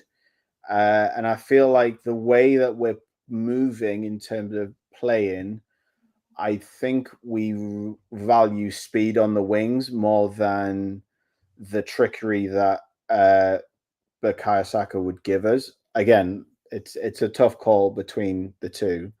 I think well, just to push the more Saka thing, why I think you should probably take Saka more than Declan Rice is I think you have, I mean, with Tonali and Bruno G, I mean, I feel like Rice would be a luxury. I think it's the same, whereas because we have Zubimendi and Rice, Bruno G is a luxury. I think it's I feel like that's how it works. But the thing in terms of Saka is so good. Yeah, we have a Saka is so yeah. Guys, but we don't play with a 10, which is be interesting when we do these sort of. Neither do we, by the way. Yeah, we don't. Yeah, we don't play with a 10, but in you do normally, or in an ideal world, you've got 3 10s that you can play with, whereas we don't have a single 10 in our squad because we have 1 6, and then we have 2 up and down 8s that are like workhorses, which is why I think Declan Rice would suit us better. And he would. So you would probably start him ahead of like Joe Linton or something. Yeah, in your, so for me, it would be a midfield 3 of Tonali, Bruno G, Declan Rice. That is the like you guys just want to beat the shit out of people in the midfield. Imagine going to St. James's Park and it's Tonali, Bruno G, and Declan Rice. That's disgusting. I'm just saying, that's why I would want it. Like, that's a disgusting midfield. Because again, he would fit our style more. He does what Joe Linton does, but on a more consistent and higher level, and isn't injured as much as Joe Linton, and is younger than Joe Linton. So for me, as much as I would love the Newcastle fan Bukayo Saka, and I will always respect him as a Newcastle fan Bukayo Saka, it would be Declan Rice for me, just to have that midfield 3 and just to see what everyone else would do against that midfield 3. Yeah, what about you, Ash? Yeah. Oh, sorry. I just wanted to say the thing about Saka is the fact that he kind of, if he's in your team, he kind of becomes the system. It feels like that's at least that's what he is for us, because we saw what it was like without him last season, and it was very, very dire. You know, it's only after he left we realized, okay, this guy is literally like 80% of all our attack. He's creating all our chances and he's scoring all our goals. It's ridiculous. But anyway, which highlights, by the way, how great of a player he is, because he gets so much flack when people talking about England lineups and stuff like that. Like, oh, you know, we could play Palmer out there, or we can play who else do they chuck out there? So, like, well, I was hearing about Madueke a couple of weeks ago. Like, everyone. The thing is, I think for the past, Foden is the other. They don't do it anymore. For the past, I will admit this. Like about 2-3 years ago, it was like people talked a lot of shit, but I think because he's been so consistent over the past 2 years, I actually don't hear that much anymore. I think if you say, "Oh yeah, Saka is the second best right winger in the league," I think the only people that would, I think the only people that really kind of disagree with you, or people who would laugh at you, are trolls. I mean, even if Saka isn't the second best for you, I think he's kind of solidified himself enough where I think 90% of fans would put him in top 3, to be honest, of football fans in general. But anyway, anyway, Ash, the same question that went to Kane, I'll throw at you. I mean, obviously, it's got to be Saka because I think he would bring balance to our. Say his name properly, Ash. Newcastle fan Saka. Thank But you. I think personally, I think it's obviously the man who's just actually signed a contract, William Saliba. I think I would prefer him. Oh, really? I've always said this. I always believe in defense. Make your team be defensively sound, and then work your way up. Speaking my language. Yeah. I mean, we've already got an insane defense, but I think my issue is we sometimes get injuries in that department with the likes. I mean, granted, the problem is William Saliba's on the right, which is the same as Malik Chow, and at the moment, I've not seen anything bad about Malik Chow. If he was the left side, I mean, to be fair though, we've got a player probably of a similar level to Malik Chow who backs up Saliba as well in Christian Mosquera. So, like, you know, you'd only be raising your levels as a football club if you had Malik Chow as a reserve option. You know what I mean? I mean, he is currently the reserve option. He's only on because Fabian Schär got concussed. Right. Fabian Schär, and they've also got Botman who's just returned. So, yeah. Is Schär going to be available this weekend? No, he's still out. I put him on the thumbnail. All right. Nice. Well, he's a good-looking guy. It makes sense to see why he did it. It makes sense. Unbelievable player, though. Oh yeah, the way his ball playing ability is outrageous for a £3 million defender. Well, that could be good news for the Gunners if you're missing your best defender this weekend. But then we've replaced him with Malik Chow, so you know. Right. Yeah. No, but Malik Chow, who doesn't have anywhere near as much Premier League experience as Fabian Schär. No, but I mean, he's got Champions League experience. He's got he's played. AC Milan. He played against Liverpool. He played against Barcelona. He played against.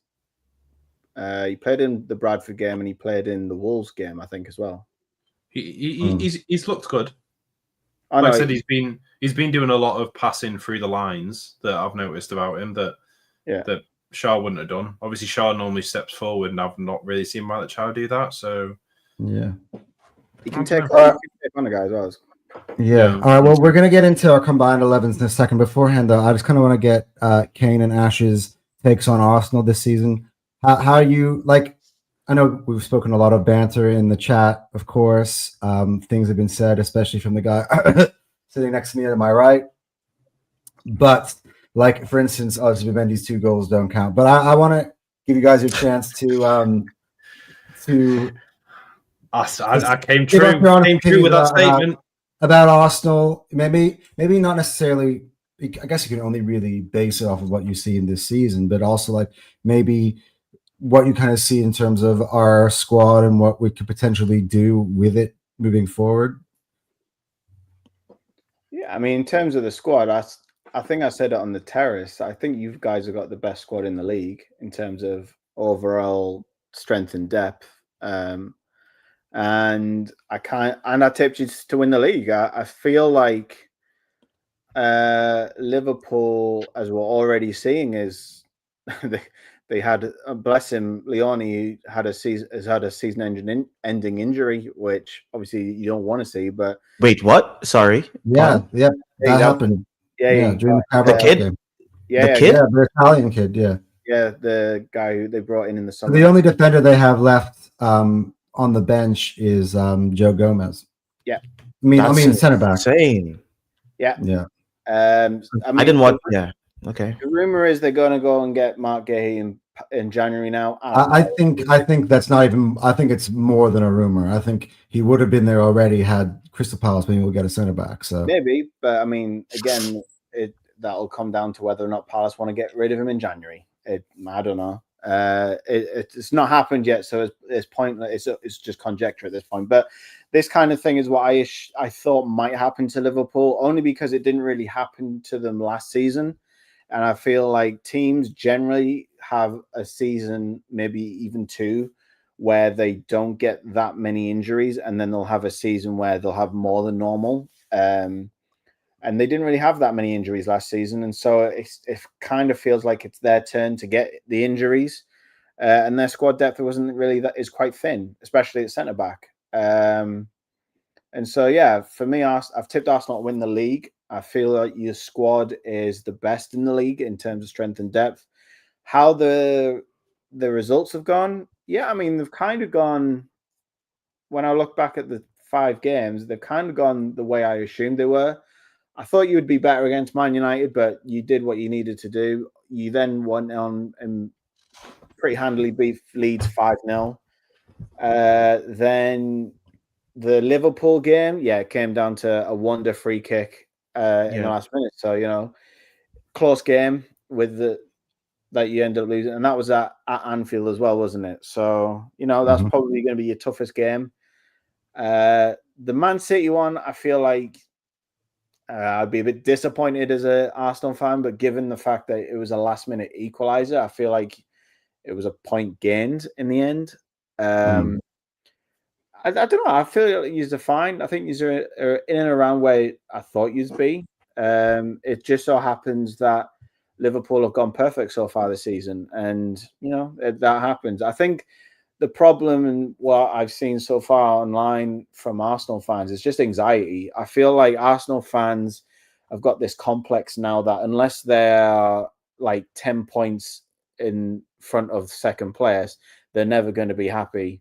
And so every game is a nail biter. It requires the utmost analysis. Like I said on the reaction in midweek, I don't think Arteta can fart right at this point in time because everything he does is under a microscope, because everyone who's controlling the microscope has this weird anxiety. And I feel like Arsenal fans need to just chill the fuck out. And just that's not going to happen. I know. I mean, it's not. There's no point worrying about other teams' results. You just need to watch what your team is doing and enjoy the season. That's what I do. I guess I've seen my team get relegated twice, so I'm copacetic, man. everything so far has been absolutely gravy, and I feel like Arsenal fans need to remember that. And so, you're 5 points behind. You'll get some points maybe this weekend. I doubt it, but who knows? In a couple of weekends' time, you'll probably pick up a couple of points and. Man just kicked. Yeah, you're not gonna get points. A couple weekends from now, you guys get more points. And as in, like, by pick up a couple, I mean like on Liverpool. So I feel like Liverpool will drop points somewhere. And I'm not worried. I'm feeling good about the Crystal Palace matchup against Liverpool. They're gonna win. That's a tough game for them. I think Liverpool's probably gonna drop points in like probably 3 or 4 games. I feel like I think it's going to be a while before they drop. You'll be surprised. They'll just randomly get slapped up. I mean, they almost dropped points against Burnley. It literally took a literal last minute penalty for them to not drop points. It wasn't a penalty they earned. It was like a free handball that came out of nowhere. They putting the balls in the box, and that was. When I tuned in and saw that shit, I literally just turned it off and went back to that. My guy sticks his hand out. Here's the pen, Liverpool. So, that shit was handball by Hannibal. Yeah, handball by handball. Literally set up his perfect name. But you have a very balanced take. But I think like everyone's anxious for different reasons. There's obviously the ones who hate the club and said, people who say that we've had a bad window and shit like that, those guys are never going to be happy with anything. There's also people who are anxious about the points, which I think is kind of I'm not anxious about the points. I'm not like I don't really care that we're 5 points behind Liverpool. They're going to drop points. My anxiety comes from the football I'm watching. Like I'm anxious because of the lineup selection and the football I'm watching. It's like, as I said in the chat, it's like you have caviar in the fridge and then mom puts out a bowl of dog shit on the table, and it's like, why? We have the good shit in the fridge that's available. We don't need this, and I think that's where the anxiety comes from, because it's like when you have these like excellent players and the manager isn't picking them. and you're playing like the football that you're playing doesn't look as good as you know it can be, it creates a level of anxiety where you don't know what the manager's going to do next, and you don't know how we're going to perform game by game.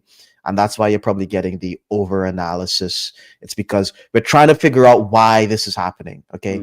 It's like, why isn't he playing as a why isn't he starting Waneri? Why isn't he doing these things? That's where it's coming from. If he was, playing his best players and we were playing this attacking football and we kind of got unlucky in certain games, and you just go, okay, shit. Well, we were just unlucky, but I can see what the manager is trying to do. I think right now the over analysis is coming from the fact that we don't know what he's doing. I also think some of that analysis, I do feel that this season the microscope and the pressure should be on Mikel Arteta because of the length of time. And this isn't, I'm not saying Arsenal need to win the league. I said he needs to do something because the Champions League or Premier League.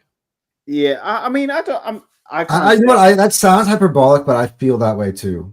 I would take. We've had these conversations before. I feel underwhelmed if this season we went out this season, given the players we signed, that if we only won yet another FA Cup, like what we're used to doing in the past, we've gotten ourselves, to that stage before, and it wasn't good enough then for me.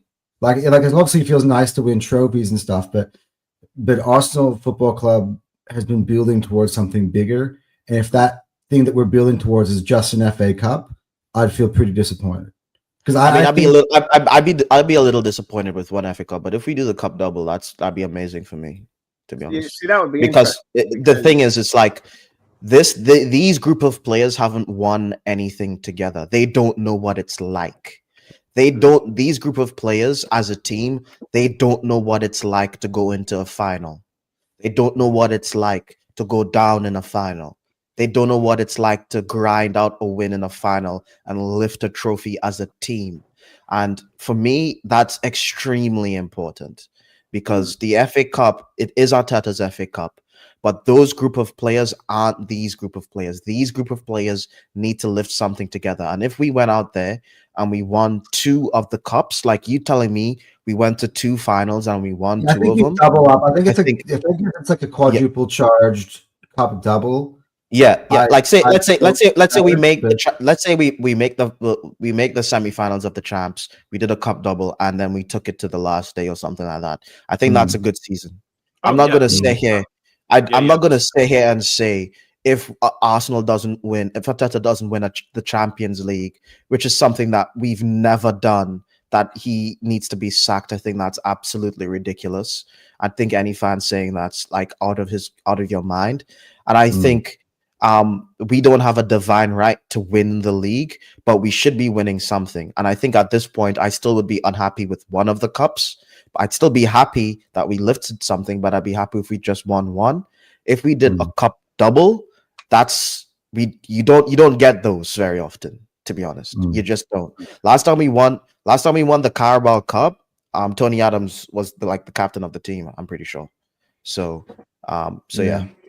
All right, Ash, let's hear it. How many goals does Arsenal have so far this season? I've lost count by Ash amount. How many goals does Arsenal have? I think it's 10, but legit.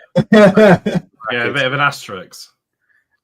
It's just an 8 in brackets next to the 10 because you obviously -2, just -2 or -1. Those 2 Zubimendi goals obviously don't count, so it's an 8 in brackets. And Timber got 2 goals, so we can take another 2 off. Oh, okay.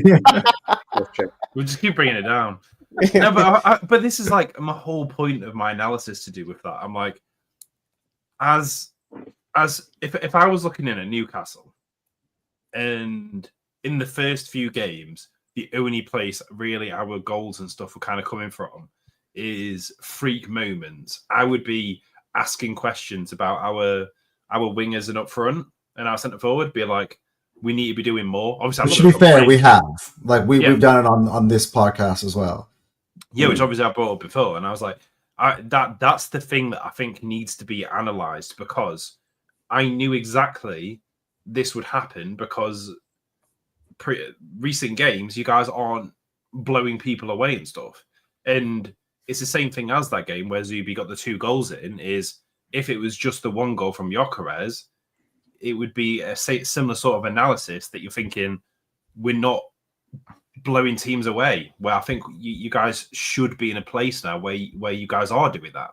Yeah, I would say we're not asserting ourselves enough in the attacking areas. No, you're being too defensively astute and having too many patterns of play that you're constantly going forward. And then Arteta's obviously made them second guess and not have as much creativity themselves. So they end up passing the ball back, or they do set plays that are easily detectable by the other defenders on the other team or whatever. So it's instead of just having someone to be like, oh, just give it to Eze and just let him run down and see what he can do if he can take on some people. Obviously, like you've seen Noni or whatever try to do it, and you see Arteta start flipping shouting if he flipping loses the ball and stuff like that, which I get, but you've got to have these players within your team to try and get some creativity involved and try, like, just even just try and shoot from like 30 yards out. Like, as much as like Anthony Gordon and stuff does it, I don't mind, because but that's what Zubimendi did, and he scored, and he didn't like it. Well, he is, but he's not going to carry on doing that, though, is he? Like when Zubimendi has like 15 goals in 300 games, that's not going to keep on happening. So you need to be able to look at your team and think, I want to be seeing Noni consistently try to do this with shots and stuff. There's a reason why Liverpool have been getting such late goals. Is because, like you said, with that Burnley game, I'm pretty sure off the top of my head they had 27 shots, I think I remember. And 27 shots, one of them's going to eventually lead to either a goal or a mistake from the other defenders, which, I mean, Hannibal, I don't know what the hell he was playing at, but something like that ends up happening. I'm not as bothered about shots as a stat. I'm more bothered about shots on target, which is why that Liverpool game, even though they had 20-odd shots, they only had like 4 on target or something like that. Because you can blast the ball from 30 yards and put it miles over the bar. That counts as a shot, but no one's sitting there going, holy shit, did you see what he just done there? Like, no one cares about that. So for me, I just feel like in that Liverpool game, we didn't have the type of trigger pullers, I would say, in the team that day at all. Like, and you can almost see it from the lineup that we played in that day. Like, Madueke, as aggressive as he is at taking on his fullback, is still not a trigger puller. He's tried to in the last, like, not as much as you think. Well, he's not pulling the trigger, but what he does, he takes the guy on, he hits the byline, and then he cuts it back, and then just no one's there. So you need that's a. I think. Let's say if he was fit, I think I would want him to continue doing that over and over. I've told you this. If Odegaard, and people would eventually get into the spot. Like if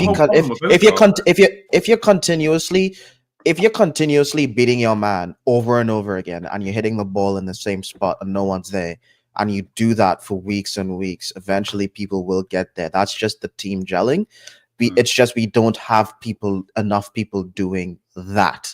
We don't have enough people. That's where you need to look at someone like Gyökeres and being like, why are you not getting on this? I know, because I mean, obviously, like I said, if Odegaard was fit, he probably would be getting into that position, because the amount of goals that I've seen him score from that sort of area was quite a lot. Like from the penalty area. The thing is, we don't need Gyökeres to be there. The thing is, where Gyökeres is right now is where Saka was crossing the ball into all of last season with no one actually being around. So this is the thing, right? We got Gyökeres, and he sits where Saka crosses the ball and where Saka shoots the ball across the face of goal, and Saka's gotten injured, and Madueke is putting the ball where Odegaard is, but Odegaard's injured. It's just a little unfortunate what's happening. And now Madueke is injured, so now Gyökeres is probably. Odegaard's going to come back. To see though, and you guys aren't going to like to hear this, is that this weekend we do have the options that I think are going to be more beneficial for Gyökeres if Arteta plays the correct lineup. So, like, let's say you start off the game with Eze on the left and Saka on the right, and a better number 10 than Marino in the middle, let's say Nwaneri or Odegaard, or even if you want to put Eze there and put someone on the left, I'd still prefer probably Eze on the left in terms of Gyökeres's production, because I think with Martinelli you can still get a lot of the same, like in terms of him running a bit too deep to play the correct type of pass to Gyökeres. Gyökeres isn't the type of striker who like sits at the edge of the area. He likes to have the ball played into him. He loves he loves it in transition. So like for instance, Saka, like a lot of people criticize Saka for this, but I love it, is that he's gonna pause for a moment, probably at the top of his run, look up, analyze, see what kind of option it is, who can he combine with before maybe trying to combine and then getting in behind. So, for instance, he'll probably play in an Odegaard or a Ben White, and then he'll make his run, where he'll look up and he'll see that Gyökeres option, and he's going to be a lot quicker and more decisive in finding that. And the same goes with Eze on the opposite side. And if you put an Odegaard or an Nwaneri in behind, who, let's be honest, like are actual number 10s, that's all I'll say in comparison to Mikel Merino. I think once you start to see that team, which is the team that we built, play, I think you're going to get a lot better for Gyökeres. I just don't think Gyökeres and Madueke, as crazy as to sound, because we bought both of them, I don't think they suit each other's games. Yeah, I think Eze suits him way more than like just watching Nwaneri in that Port Vale game, like he had these crisp passes to Moreno that Gyökeres would die for all season, but it was Moreno getting them instead. You know, I feel like Nwaneri can really probably unlock Gyökeres as well. So yeah, we have the and this is the frustrating part about being an Arsenal fan right now, because we have all the pieces to the puzzle, even with injuries. It's just we're not seeing it being executed right now. Yeah, well, speaking of pieces of the puzzle, we're going to get into the main course of today. And so, look, I'm expecting the Newcastle boys to fight me on every single position, because obviously Newcastle are great and they're finishing top 4 this season. This is the combined 11. So the way this is going to work is you need at least two votes. If it's 2-2, we'll then have a bit of a discussion. But I feel like everything is going to be 2-2, isn't it? All right. Yeah, I reckon as a guest we get a decided vote. Away goals. Elanga instead of Saka. All right. No, I'm going to try my best to be as fair as I possibly can. Like I'm trying to remove my bias and be more of a football fan here than an Arsenal fan when doing something like this. But all right, we'll start in goal, guys. Obviously, actually got an interesting thought before we get into this. Did Aaron Ramsdale play the other day for Brentford? For you against Brentford? Yeah, he did. He played well. Yeah, it was interesting. We played passes to him that we wouldn't normally play to Nick Pope, but yeah, he did really well. Yeah, this is where I'm confused as an Arsenal fan a little bit, and this has nothing to do with Newcastle. It's got to do more with him since he's left Arsenal. Before David Raya came to Arsenal, I, of my opinion, thought Ramsdale was one of the better keepers in the league. I thought he should have been England's number 1. So there was a point in time, even a year ago when we went to pick the Euro squad, when most people would have Ramsdale ahead of Pope, and now he's come in, and I guess at a different point of his career, which is kind of 1 year removed, and now he's the backup to Pope. Like, how do you guys sort of see that? Obviously, so as Newcastle fans, like you need to think, right? Nick Pope is 33 years old. He's coming probably towards his back end of career. We've got Champions League football. We've got cups. We need to have a very good keeper. And as you can already see how the season's already gone, they are quite clearly pushing each other, because Nick Pope has played the best he's played as a keeper under us. Is the reason why he's got the most clean sheets in the league at the moment. He's very, very well. Like, obviously, the slightly different style of players, like Nick Pope being much more like a sweeper keeper, and obviously Ramsdale, you have the ability to kind of pass the ball back to him and he'll come up much further up in the pitch. I can see Nick Pope probably starting for the rest of the season, unless if he has an absolute honker towards the end. But I think going forward, next season onwards, Ramsdale will probably end up being our number one. But it's kind of just a stopgap while Nick Pope's getting a bit older. That's all. So yeah, I mean, we've only brought in Ramsdale on loan for like £3 million on a 1-year loan deal, and with is it a loan? I thought it was permanent. No, it's a loan with an option to buy. Oh, the option to buy. I can't remember what the option is. I think it's like 20 mil or something like that. Yeah, it's not a lot. So it was good. It was. I mean, we got him instead of Trafford, so you know. I think I think you got a better keeper, to be honest. We paid 20 odd million less for him, and yeah, I was pleased with the signing. I'm pleased with how I don't think he'll be number one. I kind of agree with what Ash is saying. I think he'll be the cup keeper, and then depending on if Nick gets injured or maybe has 1 or 2 real bad games, then you may see Aaron play Premier League games. But for the most part, I think he'll be a backup. And then in the end of the year, we'll probably move Nick on and then decide whether or not we want to keep Aaron and make him the number one and bring in a new striker. Keepers stay in the game a lot longer, to be honest. You know, keepers like 36, 37, 38 keepers still keep, you know. So if Nick Pope continues to be as good as you're saying, why would you need to move him on? Well, again, I think it's the change of style of play for us. I think because what we saw with the Bradford game that we haven't seen at all, but with Nick is as soon as because before with Nick, if you press our centre backs, even as good as they are on the ball, it puts them in a position where they have to go long, and then we lose possession of the ball, or we risk losing possession of the ball.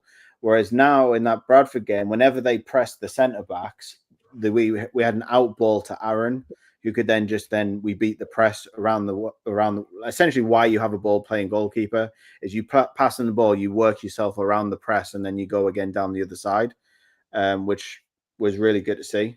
But we can't do that with Nick. He's too. You can tell there's a we play differently with Nick in goal than we do with Aaron.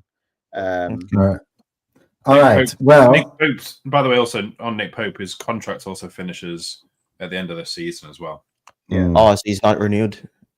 I don't think it's just weird to me. Like just thinking from our point of view. I don't know if Cal agrees with me here. Like we were sitting here with Raya and Ramsdale 2 years ago, and the conversation was how disrespectful it was for Arsenal to be making Ramsdale a cup keeper, and here he moves on to his dream move because he was talking about in that very season all the rumors about him going to Newcastle and how he wants to go to play for Newcastle at the end of the season. He thought that was sort of the promised land for him, and here he is. He's got that move eventually via Southampton, and he's still now. You guys consider him a cup keeper. It was interesting to hear. You know, it is what it is. Yeah, I think after everything went downhill for him after he kind of had that interview, at least with Arsenal. And he said he watches the birds instead of actually being a keeper. So like it just goes to show like you should really sometimes not speak the truthfully and just keep it really doesn't help. In his defense, he does get bored watching Arsenal play just like you, so he has to watch something to keep entertained. To be honest, you guys are pretty defensive as well, bro. No. You saw us against Bradford. That was fun to watch. And you know what? I actually thought against Barcelona it was fun to watch. I really enjoyed that. Yeah, that was that Rashford performance. Wasn't fun for Fabian Shaw. Fabian Shaw is actually seeing birds as well. He's taking Aaron Ramsdale's thing. He's flipping seeing birds with his concussion. Well, while we're on the topic, guys, I'm gonna start with Kane, and then we'll go to Cal, and then back to Ash, and then back to me. So we'll go Newcastle, Arsenal, and then on other positions we'll shift from the other way. Yeah. Kane. So you're talking a lot about Nick Pope. Would you have David Raya at Newcastle instead if you had the opportunity? Which would be the question: Raya or Pope? Wait. What's the format of this combined 11? Is it? I think so. We're both play a similar formation. Yeah. Do you want me to talking about system? Do you want me to make it?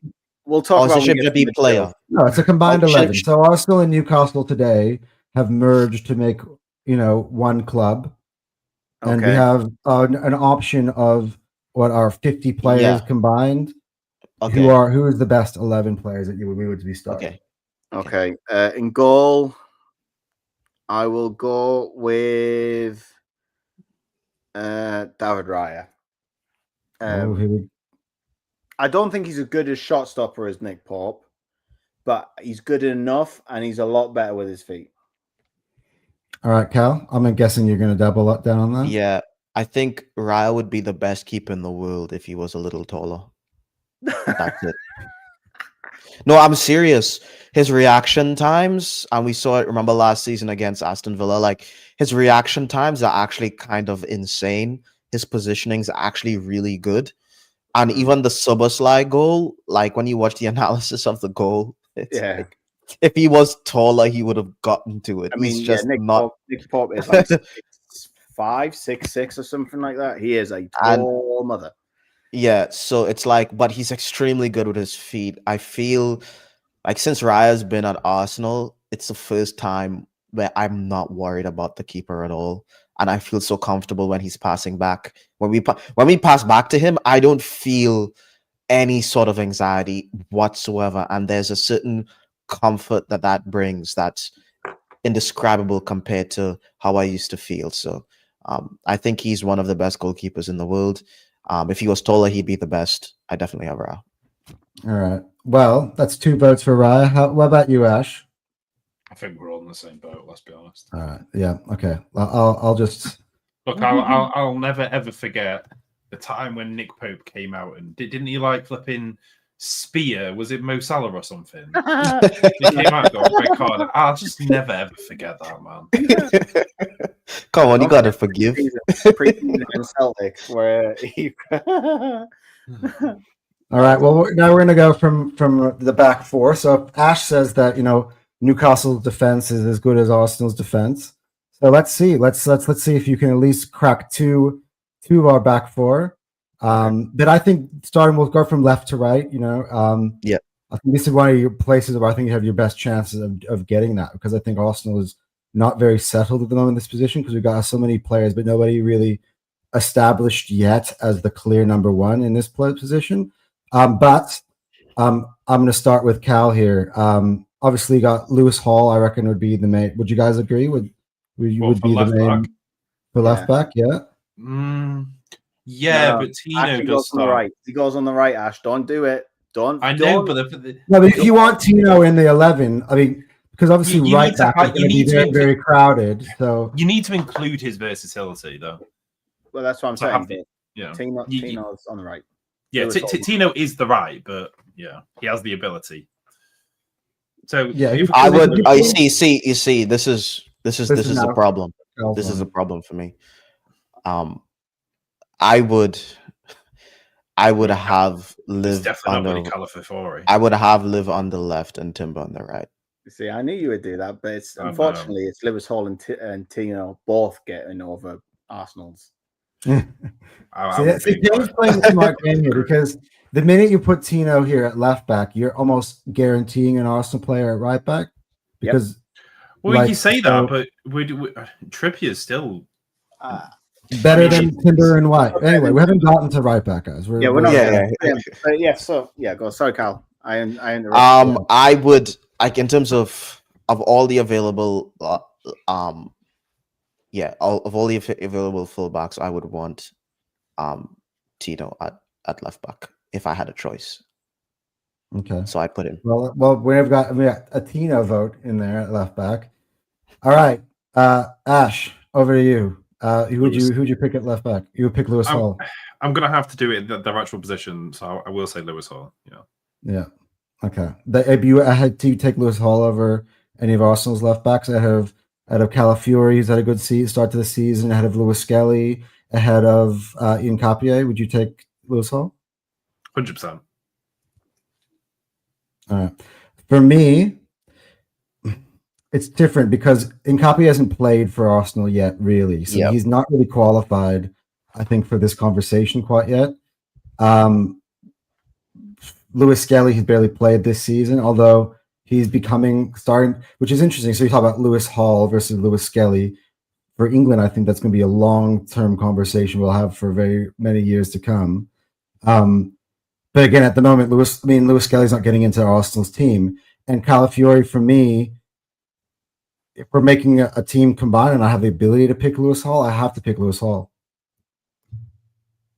which gives Lewis Hall 2 votes, which basically means now Newcastle have won the left back position. So, I mean, I think that was always going to be the case. Do you want to make this a vote off, make this interesting, or are you gonna put 2 Newcastle players against each other? Nah. Lewis Hall goes straight. He's never gonna do that. Lewis Hall goes straight in at left back.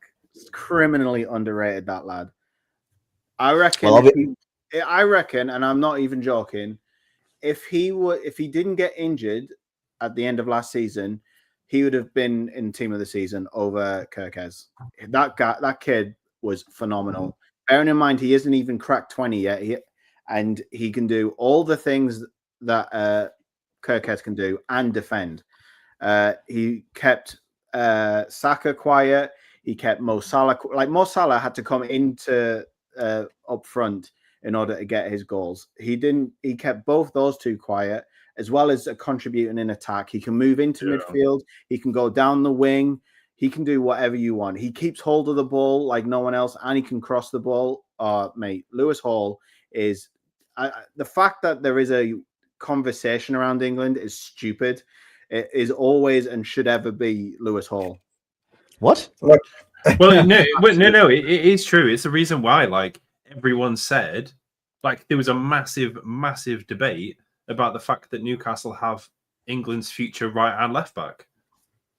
Yep. That was set on. Yeah. Yep. Tino on one side and Lewis Hall on the other. It's why Chelsea fans were really upset when we got him from him. Yeah. Well, I think let's do right back since we've been talking about it a lot. We might as well, let's do the fullback score, the center backs. Ash, you can start it off this time. Tino Livramento. All right, there you go. I'm being dead serious when I say this. I have never seen Tino put a performance that's under 7.5 in. I've never seen it, whether it's for England, for Newcastle, on the left, on the right. This man has so much versatility. He goes up and comes back, and his defensive side of things is absolutely amazing. But he has the ability to bring the ball forward. Like, he does it in such a good, like, he has a very big stride on him. Tino's the one person in our squad at the moment. Well, one of the people in our squad at the moment that is probably one of the first names on the team sheet, whether it's on the left or right side, just because of how good he is. All right, Cal, your turn. Yeah, for me, it's definitely Timber, to be honest. I think Timber over the past year has kind of shown his quality. I think he's the best defending fullback in the league in terms of his 1v1, his ability to defend one-on-one. And I also think he has enough technical ability to go forward and actually provide something. I think he's probably one of our best. He was the best signing that we got. One of the best signings. We got him for the Declan Rice season, right? But he just got that. He just got that ACL, and we didn't get to see him all season. But he is absolutely phenomenal. I mean, in terms of who he was going up against in the Champions League, and the kind of players that he was just stopping, the kind of players that just don't have performances against him is just something I don't see from a lot of fullbacks. So, yeah, like when you're keeping Real Madrid completely, like they had nothing. I get like no one they brought on did anything to stop him, and when he's doing stuff like that, I think it's All right, Kanos. Tino for me. I echo everything Ash said. I think also what's great about both our fullbacks is they can play wing back as well, because we do tend to sometimes play with a back three, and that's down to their versatility and their engines. They get up and down both bylines. Tino himself can do it both left, right. He can invert. He can go around the outside again. He's just a complete fullback. He has everything in the tools that you would want from a player. I mean, listen, I respect Urian Timber. I think it's close. I'm not saying like it's easily Tino in the same way that I'm saying it's easily Lewis Hall. It is close between the two, but for me, I think it's Tino Livramento. See, for me, this is tough because I have to. I'm battling. I'm not even like my England fandom against my Arsenal fandom. By the way, for those who don't know, I now have an American accent. My dad grew up in Hendon, and that's one reason why I was an Arsenal fan. So I'm very much England when it comes to my international football. So I'm a massive fan of Tino Livramento, and I'm happy that he didn't go to City because I know they wanted him. But for me, Urian Timber, I wouldn't pick a single right back in the league over Urian Timber right now, and I've said it time and time again. I know I've had Chelsea fans come up to me and talking about Reece James, and I keep saying, well, I don't know how you can even have that conversation when Reece James can barely even stay on the football pitch for longer than 5 games in a row. So, we're gonna have a bit of a standoff here because I'm also voting for Timber. So, yeah, do you know what the most important part of a footballer is? Staying fit. Yeah, I agree. Who always stays fit? Tino Livramento. I'll say this for Newcastle, he joined 1 month after Timber joined Arsenal, and he's played 30 more games for us. Yeah, because he got an ACL. Exactly. I mean, if we're going to hold the same argument for Reece James, no. It was like a freak injury, and he's come back stronger than ever. That's true. But the difference between Timber and Reece James is Timber had one major injury, and he Reece James recovered every single season. Yeah, he plays one game and he's back on the training table again. All of last season, we literally forced him into the starting lineup. He's like, "Yep, you recovered from your ACL. Yep, now you're playing every single game." Yeah, but come on, his competition's Ben White. Like, come on, man, that's not competition for. That is massive competition. Oh, come on. No. Ben White hasn't got enough of a shout in here because, Ben White is a fantastic player. Trippier is above Ben White. Yeah, he's not. Maybe old Trippier, like maybe Trippier of yesteryear, but not the one that we see today. Let's be honest. During the Euros, Trippier was the player who was starting for England, and everybody wanted him on the bench. Yeah, but Trippier was also the guy who was scoring free kicks and setting up goals. That was Russia. That was a long time ago. He's been years have passed. He wasn't even playing for you back then. I think he was at Spurs or Madrid back then. But all right, you know what? I will be nice just because I know that the other two center backs are probably going to be Arsenal, but you guys might disagree with me here. But look. Oh, yeah.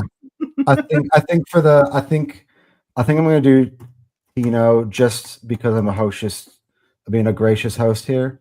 But I'm still going to point out that I still would pick Timber. Yeah, I mean that's fair enough. I mean, I don't think it's like this insane thing to like if you had Timber and Livramento on the same team to start. I just got to push the show along because they're going to sit here and argue about right back. Yeah, I don't think it's this unprecedented thing. I don't think. I will say one thing does go in Tino's favor. He is younger than Timber. Tino is younger than Timber. So yeah, he could learn off Timber. Anyway, moving on. Let's go left in the back. Let's go left in the back here. And for me, it's not even a debate here. No. It's got to be Gabriel. What say you? I think, to be honest, just put Gabriel and Saliba. We can move on to the midfield. Yeah, honestly, just put them in. Do you guys agree? No, I don't disagree. It's them too. Listen, Sven will, I think, come good. He's just been injured, and Malik we haven't really seen. Dan Burn and Fabian are fantastic players. They're just too old. But shout out to Dan Burn though, making his international debut like 30 odd. Dude, Dan Burn is like, I don't know what he's done. He's a guy. He's been he's scoring goals in cup finals. He's playing amazing for his country, and he's doing it. He's like the Jamie Vardy for centre backs. The guy is what he's doing. That's actually really good. Yeah, it's so for me personally, my I 100% agree on Saliba. I think the only thing that I may say is, like I said, Dan Burn, but his age comes into it. I think of all of them, you would take Dan Burn before over Gabriel or Tiao or Botman. No, because I'm going on the left centre back. So it would be between Gabriel, Dan Burn, and Sven Botman. Sven Botman, like I said, he's a bit injury prone at the moment. He needs time to get back. Malik Chow and Sven Botman are going to be our centre backs going forward. They just need more time to play. Dan Burn, like I said, he is a big game player. He is. It's weird. Like, if you ever like see him against PSG, bro was fucking pocketing Buddy Mbappe. He's literally like it's very strange. Lewandowski did not want to be in St. James's Park. Mate, every single time the camera pan to him, he's like, that's the fourth tackle. Like, Lewandowski was literally non-existent because of Dan Burn.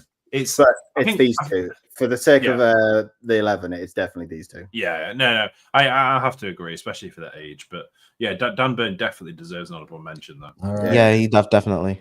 And we're going to be crossing balls into the box, and then Dan Burn. Now gets into where I think the battles will begin, because this is where I think obviously both of us are very, very strong in these areas. Mm-hmm. So we'll start. I think I'll start at the box to box, the 8 position. Are we playing with a 10 or are we playing with 2 8s? Well, do you want to do that? Considering both of us kind of do that, I want to see if that's an option here.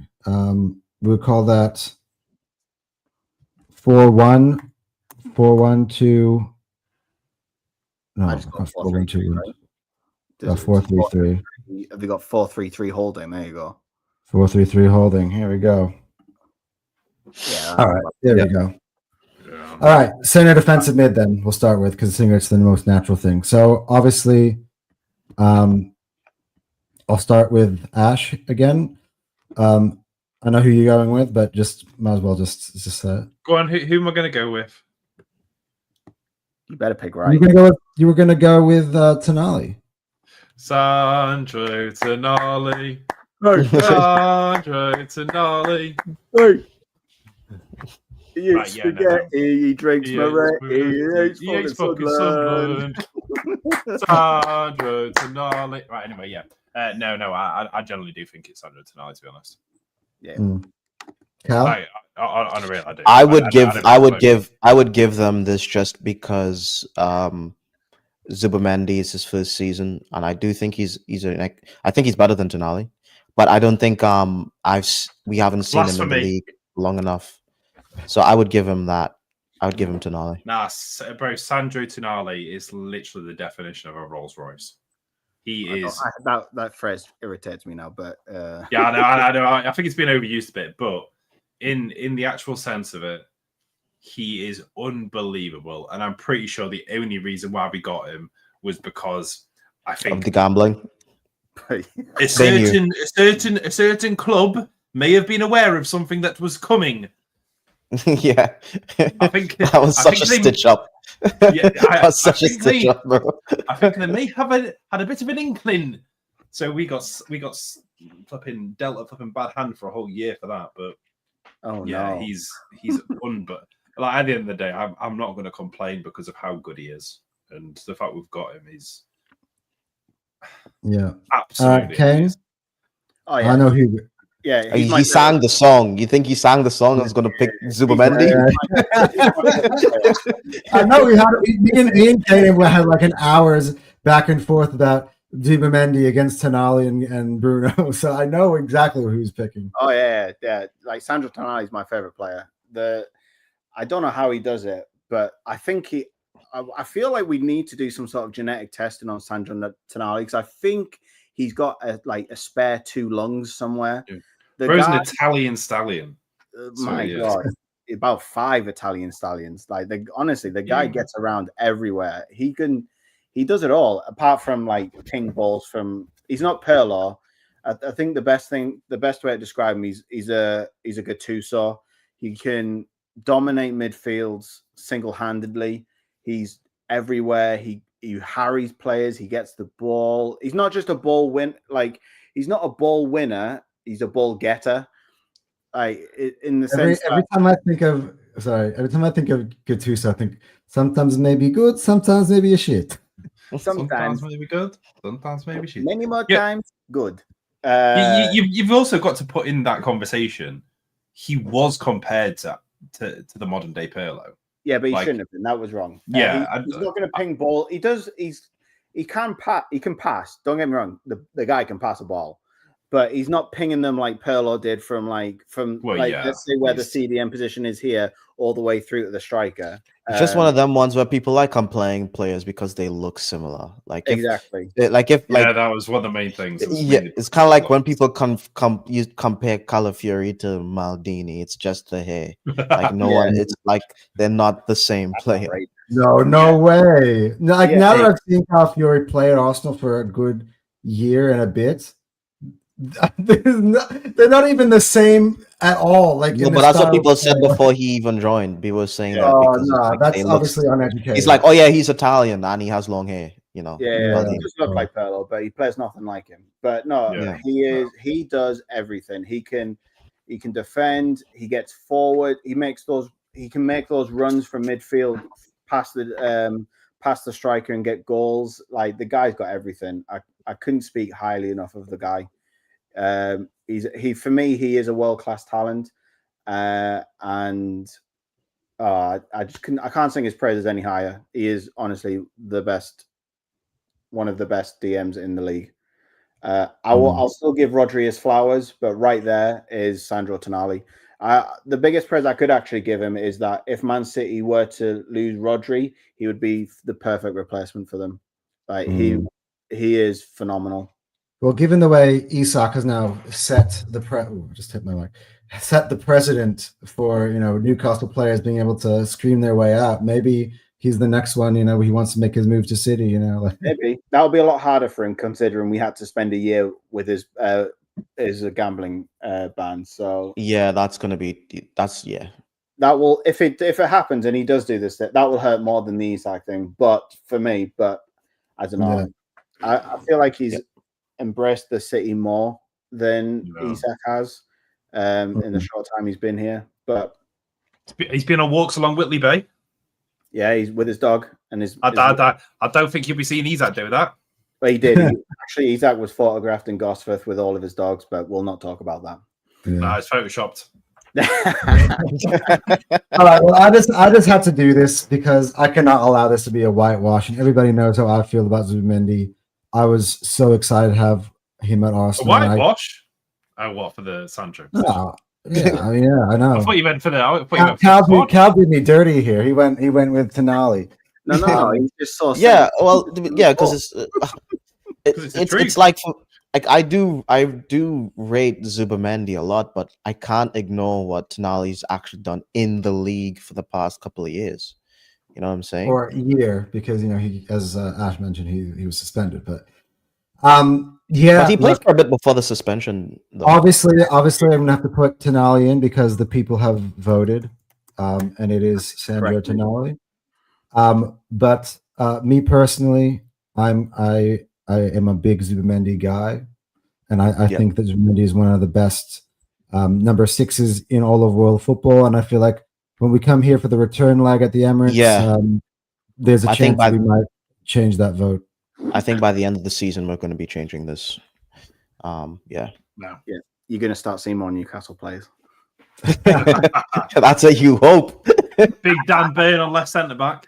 All right, so this is where it gets interesting here. Would you guys play? I want to get to Bruno's position first.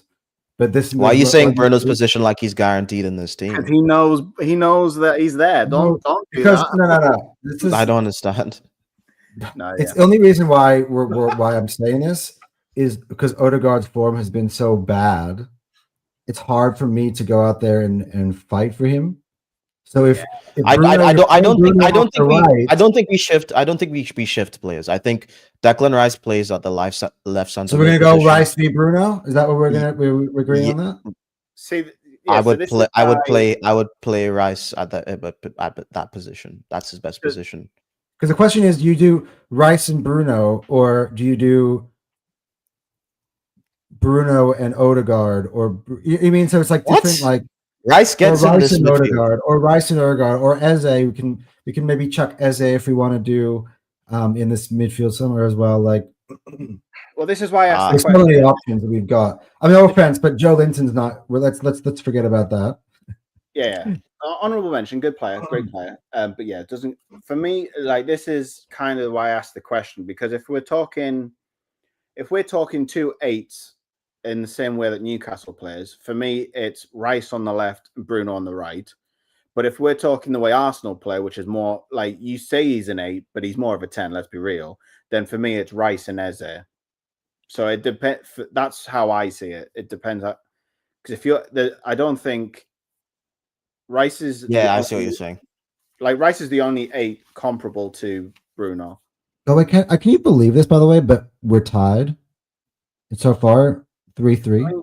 You're saying this like Newcastle's a bad team. The thing is, Newcastle's first team is good. It's just the depth that they just don't have. I think the depth You is say actually. that. I think the depth is better than you think, though, Cal. Weaving. I mean, when I mean they don't. When I say they don't have the depth, I mean like if they had incredible squad depth, they'd be challenging for a title. That's not happening. This is the whole thing that I brought up. I said because of the Isak situation, people have completely under-analyzed the players we got in. Nearly in every single position, we have a good backup. In every position. Well, then okay. Well, not to derail this conversation. Then what's the problem? What's the problem with what? Scoring? Well, no, why aren't you challenging for a title? We'll be getting What's there. missing? We need to have the striker situation. I would say We had a striker last year. Because I'm the reason why I'm saying this is because Arsenal, we're trying to win a title. We've been trying to win a title for a couple of years. We've been falling short, and we've had good starting lineup. And this is the first season where I can say where we've have extremely powerful bench as well. So and we're going for a title. I mean, you can't say that you have an extremely strong starting lineup and a really good bench, but you're not challenging. No, I agree. I think it's like we just because if it's like that, that means your manager is a problem. If that's the case. Well, like I said, I think last season we didn't have the squad depth. I think this season we do, but I don't think our squad depth is the same as your guys' squad depth. Okay. And this season, our striker department is just we don't have one of the best strikers in the world currently playing for us anymore. And so that's a big difference. Okay. I still think, but for me, like when I looked at the before the end this season, I think that anyone in that top 4 could win the league. It will come down to injuries and managing those injuries, which is why I tipped Arsenal to win it, because I think these are the good man.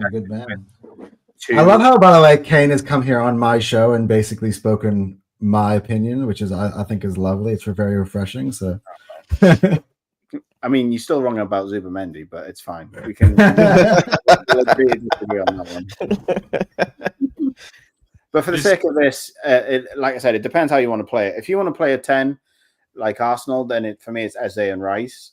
But if we're playing 2-8s, although I think Bruno, the Bruno Rice conversation is probably a lot closer than the only question I would ask about Bruno Rice, and Cal brought this up as well, is like it's really lacking creativity. So like where's the I don't know. I don't know. Bruno and Tonali can to be honest with you, I think Rice and Bruno work. Okay. Yeah, no, I think they do as well. Because I think Bruno is. I mean, he's not Eze, but this is the thing with me, right? I think if we played Eze all season as that 10 position, as that right 8 position, like we saw him do, I'd be more keen. I'd be forcing the issue way more, especially if he was there and he's winning us games. But we haven't. The thing that makes this hard though is that we're going to end up having a lot more of a disagreement on the left wing than we would have wanted to. If we're because I would keep Eze in much more in contention into there because but I think for the balance of the squad, I think that Bruno, Rice, and Tonali, I think that's actually an that's actually a crazy midfield. Well, that's a really good midfield. Before, remember? Yeah, that is. This is why I would take Rice from Arsenal, because we would have a midfield of that would be in midfield. Yeah, that is actually disgusting. You just don't lose the ball essentially. No, you don't. You keep the ball. And so are we all in agreement that's going to be our midfield then? Yeah, I think that's an excellent midfield. Because I remember when Partey was trying to leave, like not last season before, I was doing like comparison stats between Bruno and Partey, and Bruno had more progressive stats than Partey, which is something that really surprised me as well in terms of how much this guy actually progresses the ball forward. So it's like I'll say this to that, Cal. So this is one thing that goes under the radar. Bruno always used to be number one in the whole of Europe for ball possession with the opposition player within like 2 meters, I think, of him. So like he would always love to have the opposition player play off him, so he'd spin around them, bring the ball up, and then pass it like straight forward. He's incredibly good progressive player. Like, and people don't realize that. That's why having Sandro behind him was perfect. Yeah, and you can't get the ball off him. The guy's the only way you get the ball off him is fouling him, which is why he's the most fouled player in the Premier League. For I think I thought he was the up on the other side of the spectrum. No, giving away the most fouls. No, he takes players on like with such ease. He just puts himself in between the two players, and he draws fouls like no one else. He can play he is more like Pirlo than what Tonali is, because he can pick up that ball and spray it wherever he wants to. But he can also, and the way he plays at Newcastle is when we've progressed the ball in the final third, he'll sit on the top of that box and he'll take the ball and he'll like poke little passes down like penetrating passes through for either the winger or the striker to get a hold of. Yeah. So he's phenomenally creative in a variety of ways. I mean, that midfield is disgusting. And you'll realize one thing about Bruno is he doesn't pick up a lot of assists, because he does, like I said, like what Kane said, where he gets the ball on the edge of the box, he'll pass it through to like the winger that's running behind, and then the winger will pass it, square it to the striker. So he won't get the assist, but he'll be the person who's created the chance. So for the ball, it's he's going to be a big part of our game versus you guys, to be honest. Mm. Wow. Okay. Well, we're tied at 4 players apiece now. Which look at that midfield. I think the top that is. Yeah. I mean, too bad. Odegaard is just not on it right now and not healthy for the most part. Like it would have been a different, more entertaining discussion. To be honest, in order for Odegaard to get into this team like this, he'd have to play like he did for the title charge where he had like 20, I think he had 20 GA in the season. Like, is that the one where he scored like 11 goals? Like he'd have to be playing unbelievably. I mean, there was a point in time where Odegaard was getting compared to freaking De Bruyne because was that when he was that when he was on loan? No, right. No. 2 years ago, we almost won the league. Yeah. So he needs to get back to that to be a part of this midfield, to be honest with you. And I think the top 3 speaks for itself. I think we all know what it is. Does it though? Because I feel like maybe right and striker potentially could speak for themselves, but left, now that we've got Eze still a potential, I think I would honestly had Anthony Gordon in my mind almost as the player that like would be bang on to be in this 11. But now that I could choose Eze, I don't necessarily know that if that's a foregone conclusion. I just think Eze is more of a central player. I think it's Gordon, Saka, and Gyökeres at the moment. I think it's set on, especially since we've not really had much from Voltemade and Wissa. I think, I can't massively. Well, I think we know. I think we all agree. You guys already gave me our vote for Saka already because you guys both said that Newcastle fan Bukayo Saka. The one, the only. Yeah. And you guys don't even, yeah. And then we'll go striker. Yeah, because that's literally one of your main problems.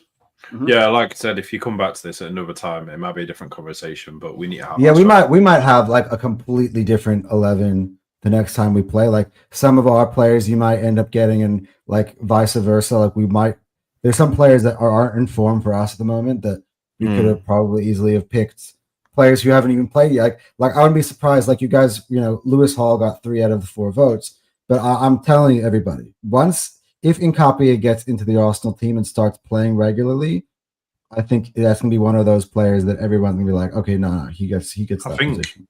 By the end of this season, our formation is going to be different as well.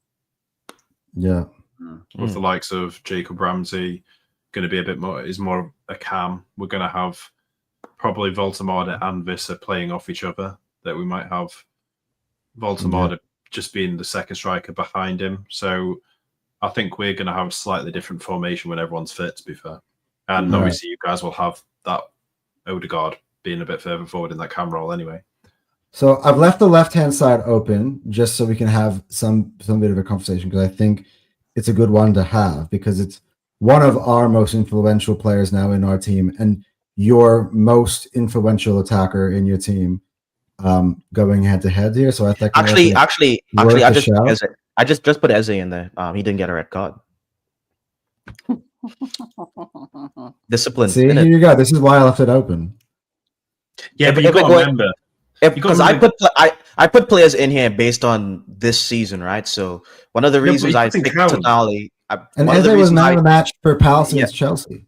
Yeah, but the Gordon red card doesn't count because it was in striking position, so it doesn't matter for this. So we didn't actually get a red card on the left. This guy's a bag of tricks. This guy, the Uno reverse card. I think as a let's be 100%. I think we all know Eze is a better player than Gordon. Like Eze is that's what I'm saying. I think Eze is one of the best creative players in the league. I think, and he also last season he leveled up. He showed us that he actually has killer instinct in terms of his ability to finish off games single-handedly, his ability to show up in finals. And for us right now, it actually doesn't matter where we play him. He's getting assists and he's impacting the game. We played him on the left. We played him on the left wing. He's the guy who's like assisted for Gyökeres. We played him in on that right 10 position. He's linking up with Saka and he's also getting assists. Without him, we don't draw against Manchester City. Right? Yeah.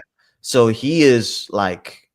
It's very, very hard to keep him out the team, to be honest. As good as Anthony Gordon, as good as Gordon is, and I would want him as a player at Arsenal. He's the one I would take the most out in that Newcastle team.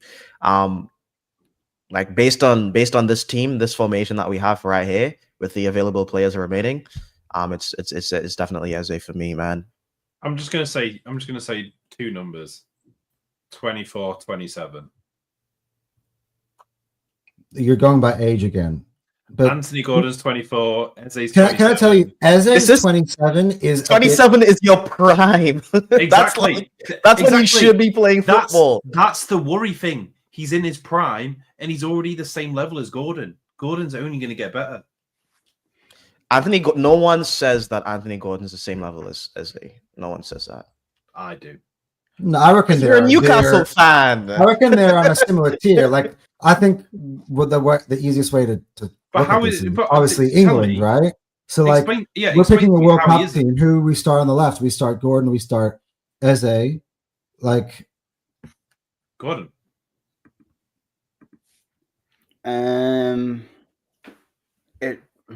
It's hard because Kane's an England fan because he and so is Ash. Like. I'm not an England fan. He's definitely. Yeah, you're a nothing fan. Okay, fine. Ash is a definitely big England fan. So like, it's hard because these are 2 very different players. I will say though that Anthony has not been as good this last season and the start of this season, to a point where a lot of fans were questioning did he even deserve his start over Harvey Barnes, and rightfully so in certain cases. I feel like he's shown he can operate at a higher level than Eze. The problem is that wasn't last season. It was the season before that. Whereas Eze has shown more consistent level. I would say if you were to ask me today, I would choose Eze over Gordon. But again, they are very different players, and you're asking very different things from them. See, this is why I left the left-hand side open, because you're just going to give it to Gordon, and all of a sudden now, out of nowhere, Eberechi Eze has now won the left-hand side. Only one of them this season has a Champions League goal, and it's not Eze. But listen, but if Anthony can recapture what he did a couple of seasons ago, then he would go above Eze. Yeah, but it's about that consistency. We've seen players drop off. I mean, look at if I had Odegaard a couple of seasons ago, it'd be a completely different conversation right now. You know what I'm saying? Declan Rice wouldn't be in this team. It'd be weird. I think for me, Declan Rice always gets into this team. I think for me, it came down to it's very hard to bench Eze from a combined 11 like this. So either you were going to be putting Eze, you were going to be choosing between Bruno or Gordon, really, for who got in, because you could have put Eze in the sort of the 10 and say, if he wanted a even more creative midfield and you put Eze as that left 10, I mean as that right 10, you definitely put Gordon in the left wing. But that's what I mean. Like I think as a winger, I think Gordon's better than Eze as a winger. But I think Eze has the ability to be in the middle, which is better. So when is Anthony Gordon getting a haircut? Just, I mean, I'm not going to say because Kane obviously has got a lovely man bun himself. So I'm not gonna. Don't forget Cal. My hair as well. He's sitting around with his bandana, like his hair flowing around everywhere. Listen, I fully was convinced Gordon had a flipping do-rag on the other day. The way the camera panned to him, you could not see the top of that bandana. It looked like he fully had a do-rag on. Now it took me by surprise for a second. I was confused who was on the left wing for a start. I was like, I don't remember who has the black hair on the left wing. Like, who's this? That's funny, right? But this is a good team, to be honest. I think this is one of the more fun combined 11s because I'm not having to have. Because when we play Chelsea, I tell you, I'm not having dumb arguments because Newcastle players are like, especially their starting 11, are genuinely very good. So I don't need, like, when I concede, I'm not like, I don't feel like shit. Like, it's actually good players. I think it's one of those conversations that we are both actually in a good place at the moment. So you can actually see the likes of Bruno Tonali being in the midfield over, say, the likes of Zubi. Yeah, because how good the bench would be of this team, by the way, because you have like Odegaard on the bench, Gordon on the bench, Walter Mata on the bench, Wissa on the bench, and a lot of their players I would want, like, even though our second string is really on the bench, good, like even though our second string's the best it's ever been, a lot of their players I would want in replace of. So, for example, I'd rather have Wissa instead of Kai Havertz. Obviously, we have Zubamendi on the bench, which is kind of nuts. Gordon on the bench, Alanga on the bench. Alanga versus Madueke is probably a good conversation, to be honest. We would have had a conversation about like a week ago, but announced Bukayo coming back. So. We have Urian Timber on the bench, like. We got Ben White on the bench as well. Ben White's always on the bench. Like Hincapié, Calafiori, Lewis Skelly, like Dan Burn. Yeah, Dan Burn, Fabian Schär. Dude, imagine Jacob Ramsey, Joe Linton. Imagine defending all game, playing like Arteta ball, and then you just get Dan Burn as a sub. Like, how deflating is that? You're like 2-0 up. You had Gabriel Saliba all game. Dan Burn comes off the bench. Honestly, I'm not gonna lie. Your set piece cost would be like a wet dream because you could have Dan Burn, Saliba, Gabriel, Joe Linton, Nick Voltamada all on the pitch for set pieces. Oh my word! We'd be playing a back six. Oh my! No, Arteta would be playing a back six if he had freaking Dan Burn. Listen, let's not say this because I got so pissed off with this when we had Nick Voltamada and Dan Burn in the box, and what happened was we did a short corner to rework the angle, and it flipping went to shit, and it pissed me off so much. We have two flipping 6'6" players in the 6-yard box, and we don't cross it in. Like, what are we doing? Dude, Declan Rice crossing for Dan Burn, like, dude, that's disgusting, bro. Like, Even better, Kieran Trippier crossing the ball for. Well, you already have that. I mean, Bukayo Saka crossing the ball for Dan Burn. yeah, to be honest, yeah, like we all have like good crosses into the box with whip and accuracy, and dude, it'd be horrible. It'd be horrible football to watch, to be honest. I know, like this team has got this combination of like, look at that midfield, and that's like a bruiser of a midfield. But you could also look at this team and be like, this team could win the league, like if we combine our squads together. Like, oh yeah, definitely. I definitely think that. Yeah, I think you definitely just wreck the league with that one. Yeah, this was a fun Combine 11, to be honest. Yeah, Cal, after the show, if you don't mind making this a separate video, that would be. Yeah. I'll put this section into a video. Yeah. Yeah, absolutely. All right, well, we'll get into the final segment, and then we'll let you boys go because I know it's like 10:30 at night for you guys. So now we started as the tired ones, and you're going to end as the tired ones. I mean, Cal's camera is seen flipping dark. The sunrise. I know. Did you watch the sunrise from behind Cal? Yeah. I was literally watching the sunrise from behind Cal. It's and now Cal's going to have lunch. Yeah. All right, boys. Let's put our cards on the table now. Let's talk about this week's the game actually now between us and them. We've done a lot of getting along and a lot of combined 11 debate and stuff. But let's start, by the way, before we get into the predictions. What is going to be the key to victory for either of our teams, and what would be the reason why we would not win? And starting with Cal. Let me think. I think obviously I kept saying it all stream, the physicality is the big thing.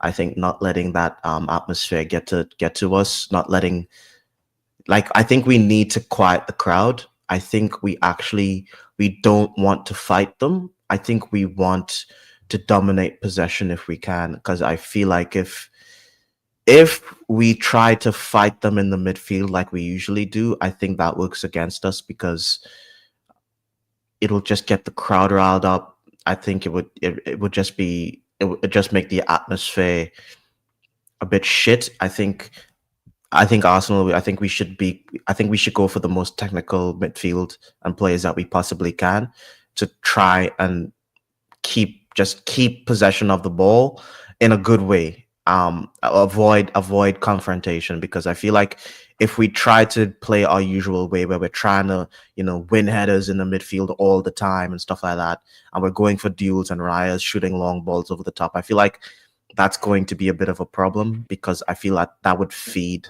Newcastle and that would feed the crowd. So yeah, I think if we play it like that, we'll lose or draw the game. Honestly, I think we need super technical midfield. So I would go like Zubamendi. Like, it's not gonna happen. I don't think it's gonna happen. But I would literally go. I'd go Zubamendi, Rice, Waneri as a midfield with Eze on the left wing, with Saka obviously. So we have all those creative players playing, and with obviously Eucharist up front, and I think that would help us. I think if we try to go Moreno in the midfield and we try to, win duels, if we try to be the duel-winning Arsenal that Arteta likes, I think we lose the game or draw. Yeah, I tend to second that. I'll get to myself in a second. Kane, we'll go counterclockwise here. Kane, same question I sent to Cal.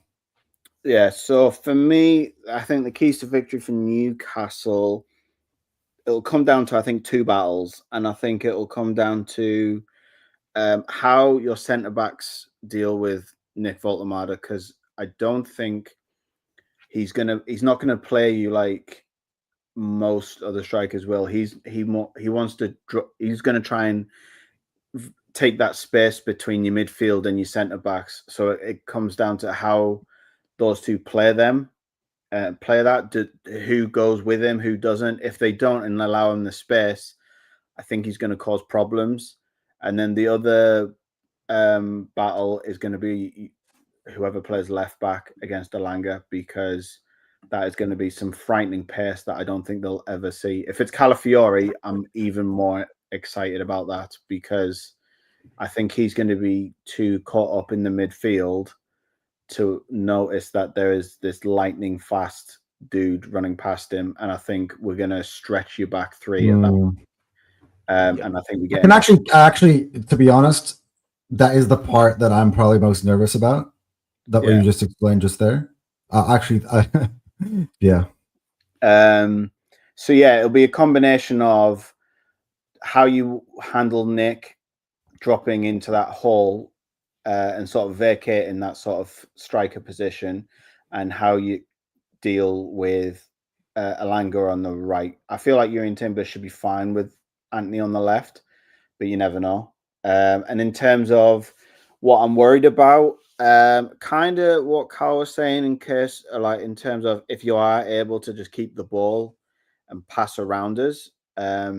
Although I'm not necessarily worried about you breaking us down at any point. I guess I'm just worried about that moment of magic that could come out of Arsenal, be it like a shot from outside the box from like an Eze or an Erdegaard if he plays, that just like sort of rifles into the corner of the net and Nick can't get to it. It's like one of those wonder strike kind of things. That's the only thing I'm kind of worried about from an Arsenal point of view. Ash?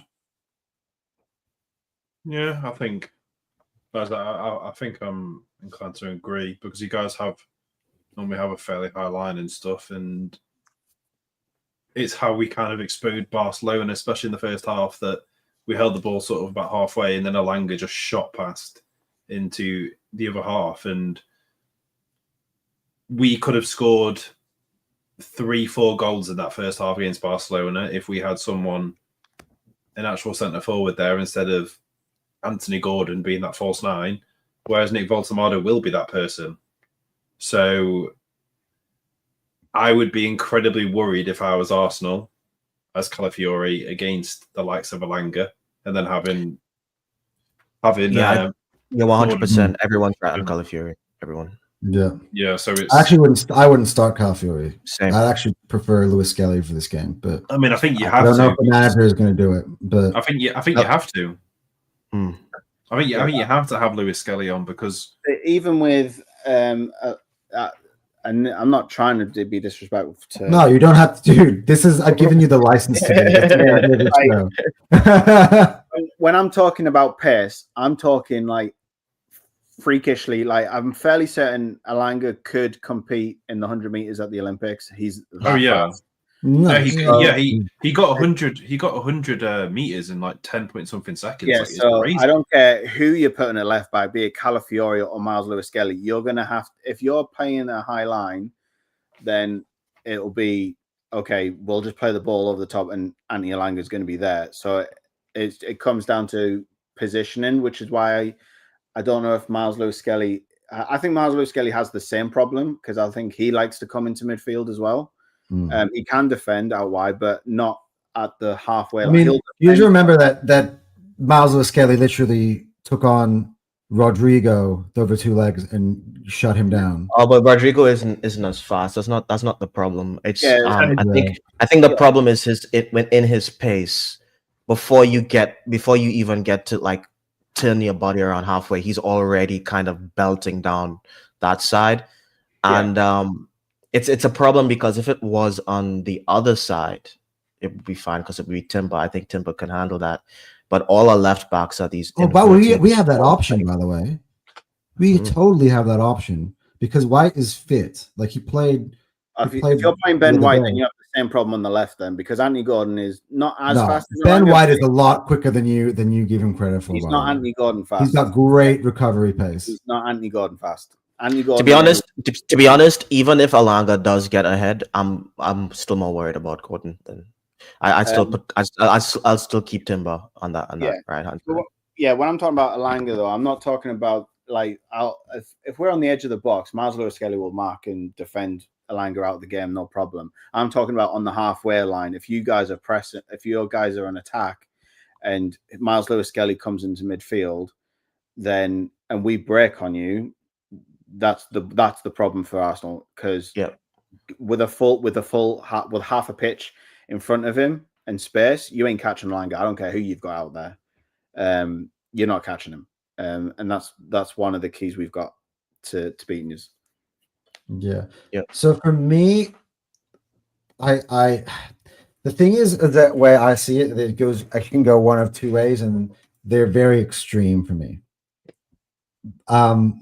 This is more just thinking about it from an Arsenal fan's perspective here. The first one is that we could just literally just be knocking on the door, and we've been frustrating in our attacking play, but all those ingredients are there. And if just somehow Mikel Arteta has a moment of, well, I wouldn't even call it brilliance.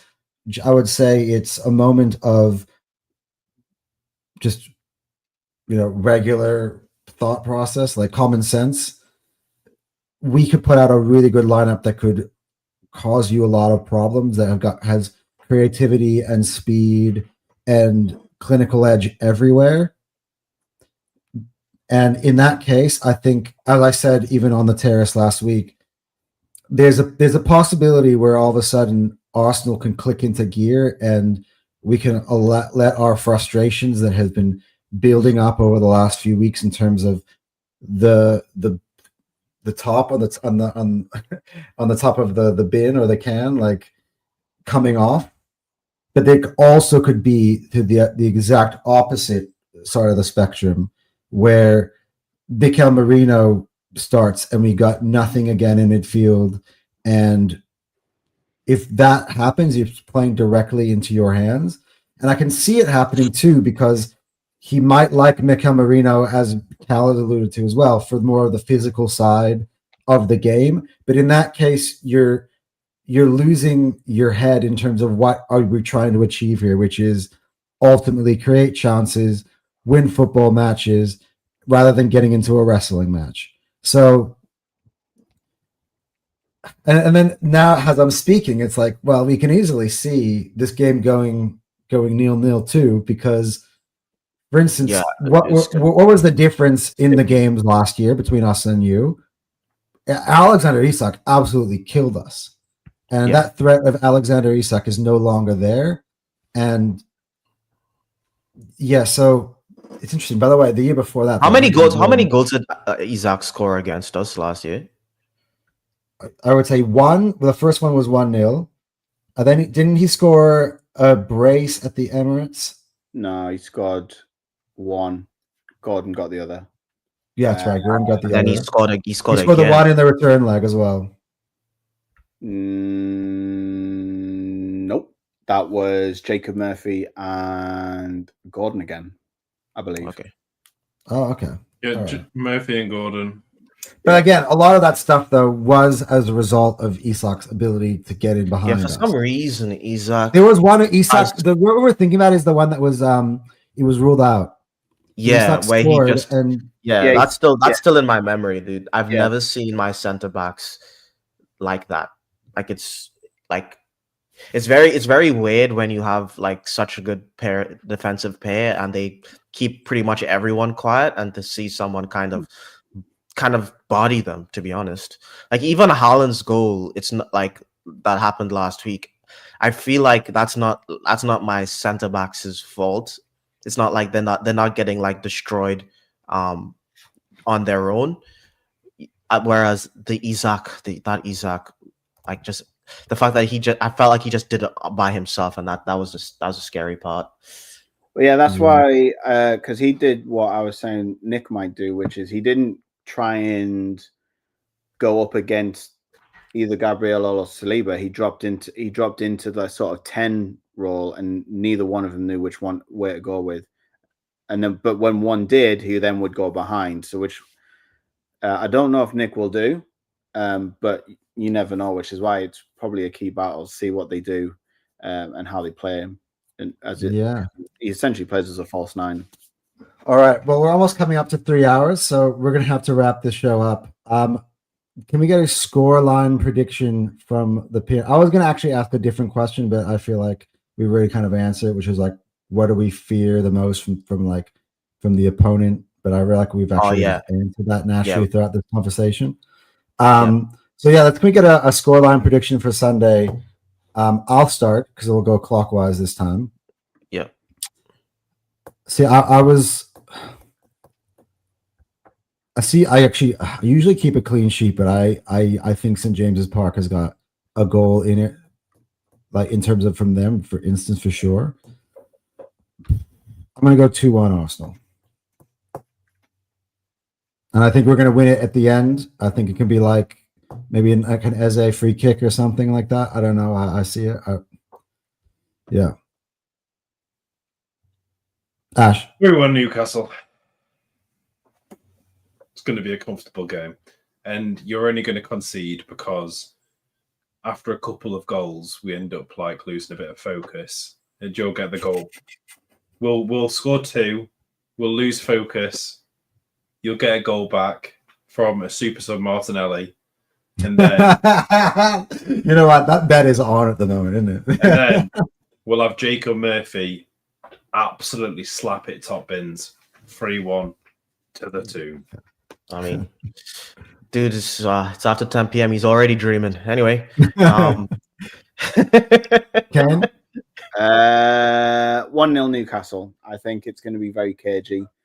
I think the last 2 games at St. James's Park, other than the cup ones, so the last 2 league games have ended 1-0 Newcastle, and I think it'll be the same. I think we'll continue our clean sheet streak going, and I'm going to say Anthony Gordon gets a goal.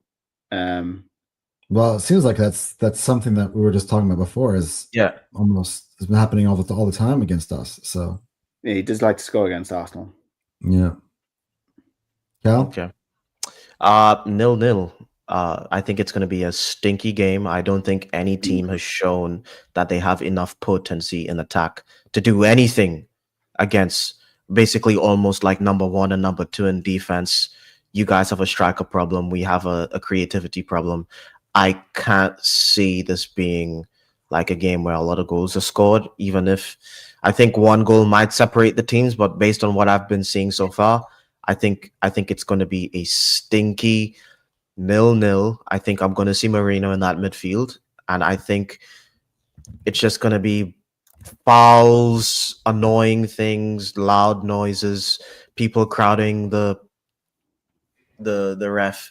The only thing that might make this a weird thing is some bullshit decision for either team. Oh yeah, I hate that. That's like I think the refs are going to be more of an X factor than any of our attackers. If I can see there's going to be a red card or a VAR decision in this game. I'm my big prediction is 0-0. If refs don't do anything, it's going to be a 1-0 win to whoever gets a ref decision.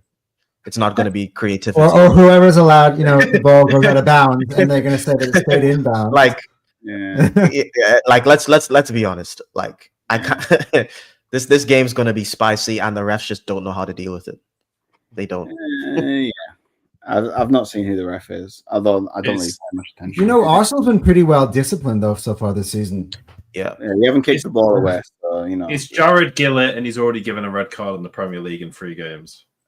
I like Jared Gillett though. He generally lets things go for the most part. This is not the game where you should let things go. I think this game you should really like Go. no, because people will get injured. Not in this game. I think you set the precedent so people calm down. I feel like if you start to let things go against this game, it'll escalate. If there's a yellow in the first 5 minutes, I already know where this is going. To be honest, that's kind of works in your favor though. It just gets the crowd riled up, you know. So yeah, 0-0. All right. Well, thank you, gentlemen, for coming on to our channel, to the show. I'm looking forward to the game on Sunday. I guess are we all going to be on or with Terry afterwards? I don't know. We'll have to see. But I'll be celebrating my 3-1 victory. Yeah, right. I thought you said 2-1. You said 3-1? 3-1. Wow, you really think you're scoring 3 goals against Arsenal Football Club? When was the last time? No one, by the way, no one has done that in 2 years. By the way, and you guys don't have a striker. You think you're coming? You think you're scoring 3 twice? Listen, if you had them together. Listen, right now, Big Willisula is on form. Oh no!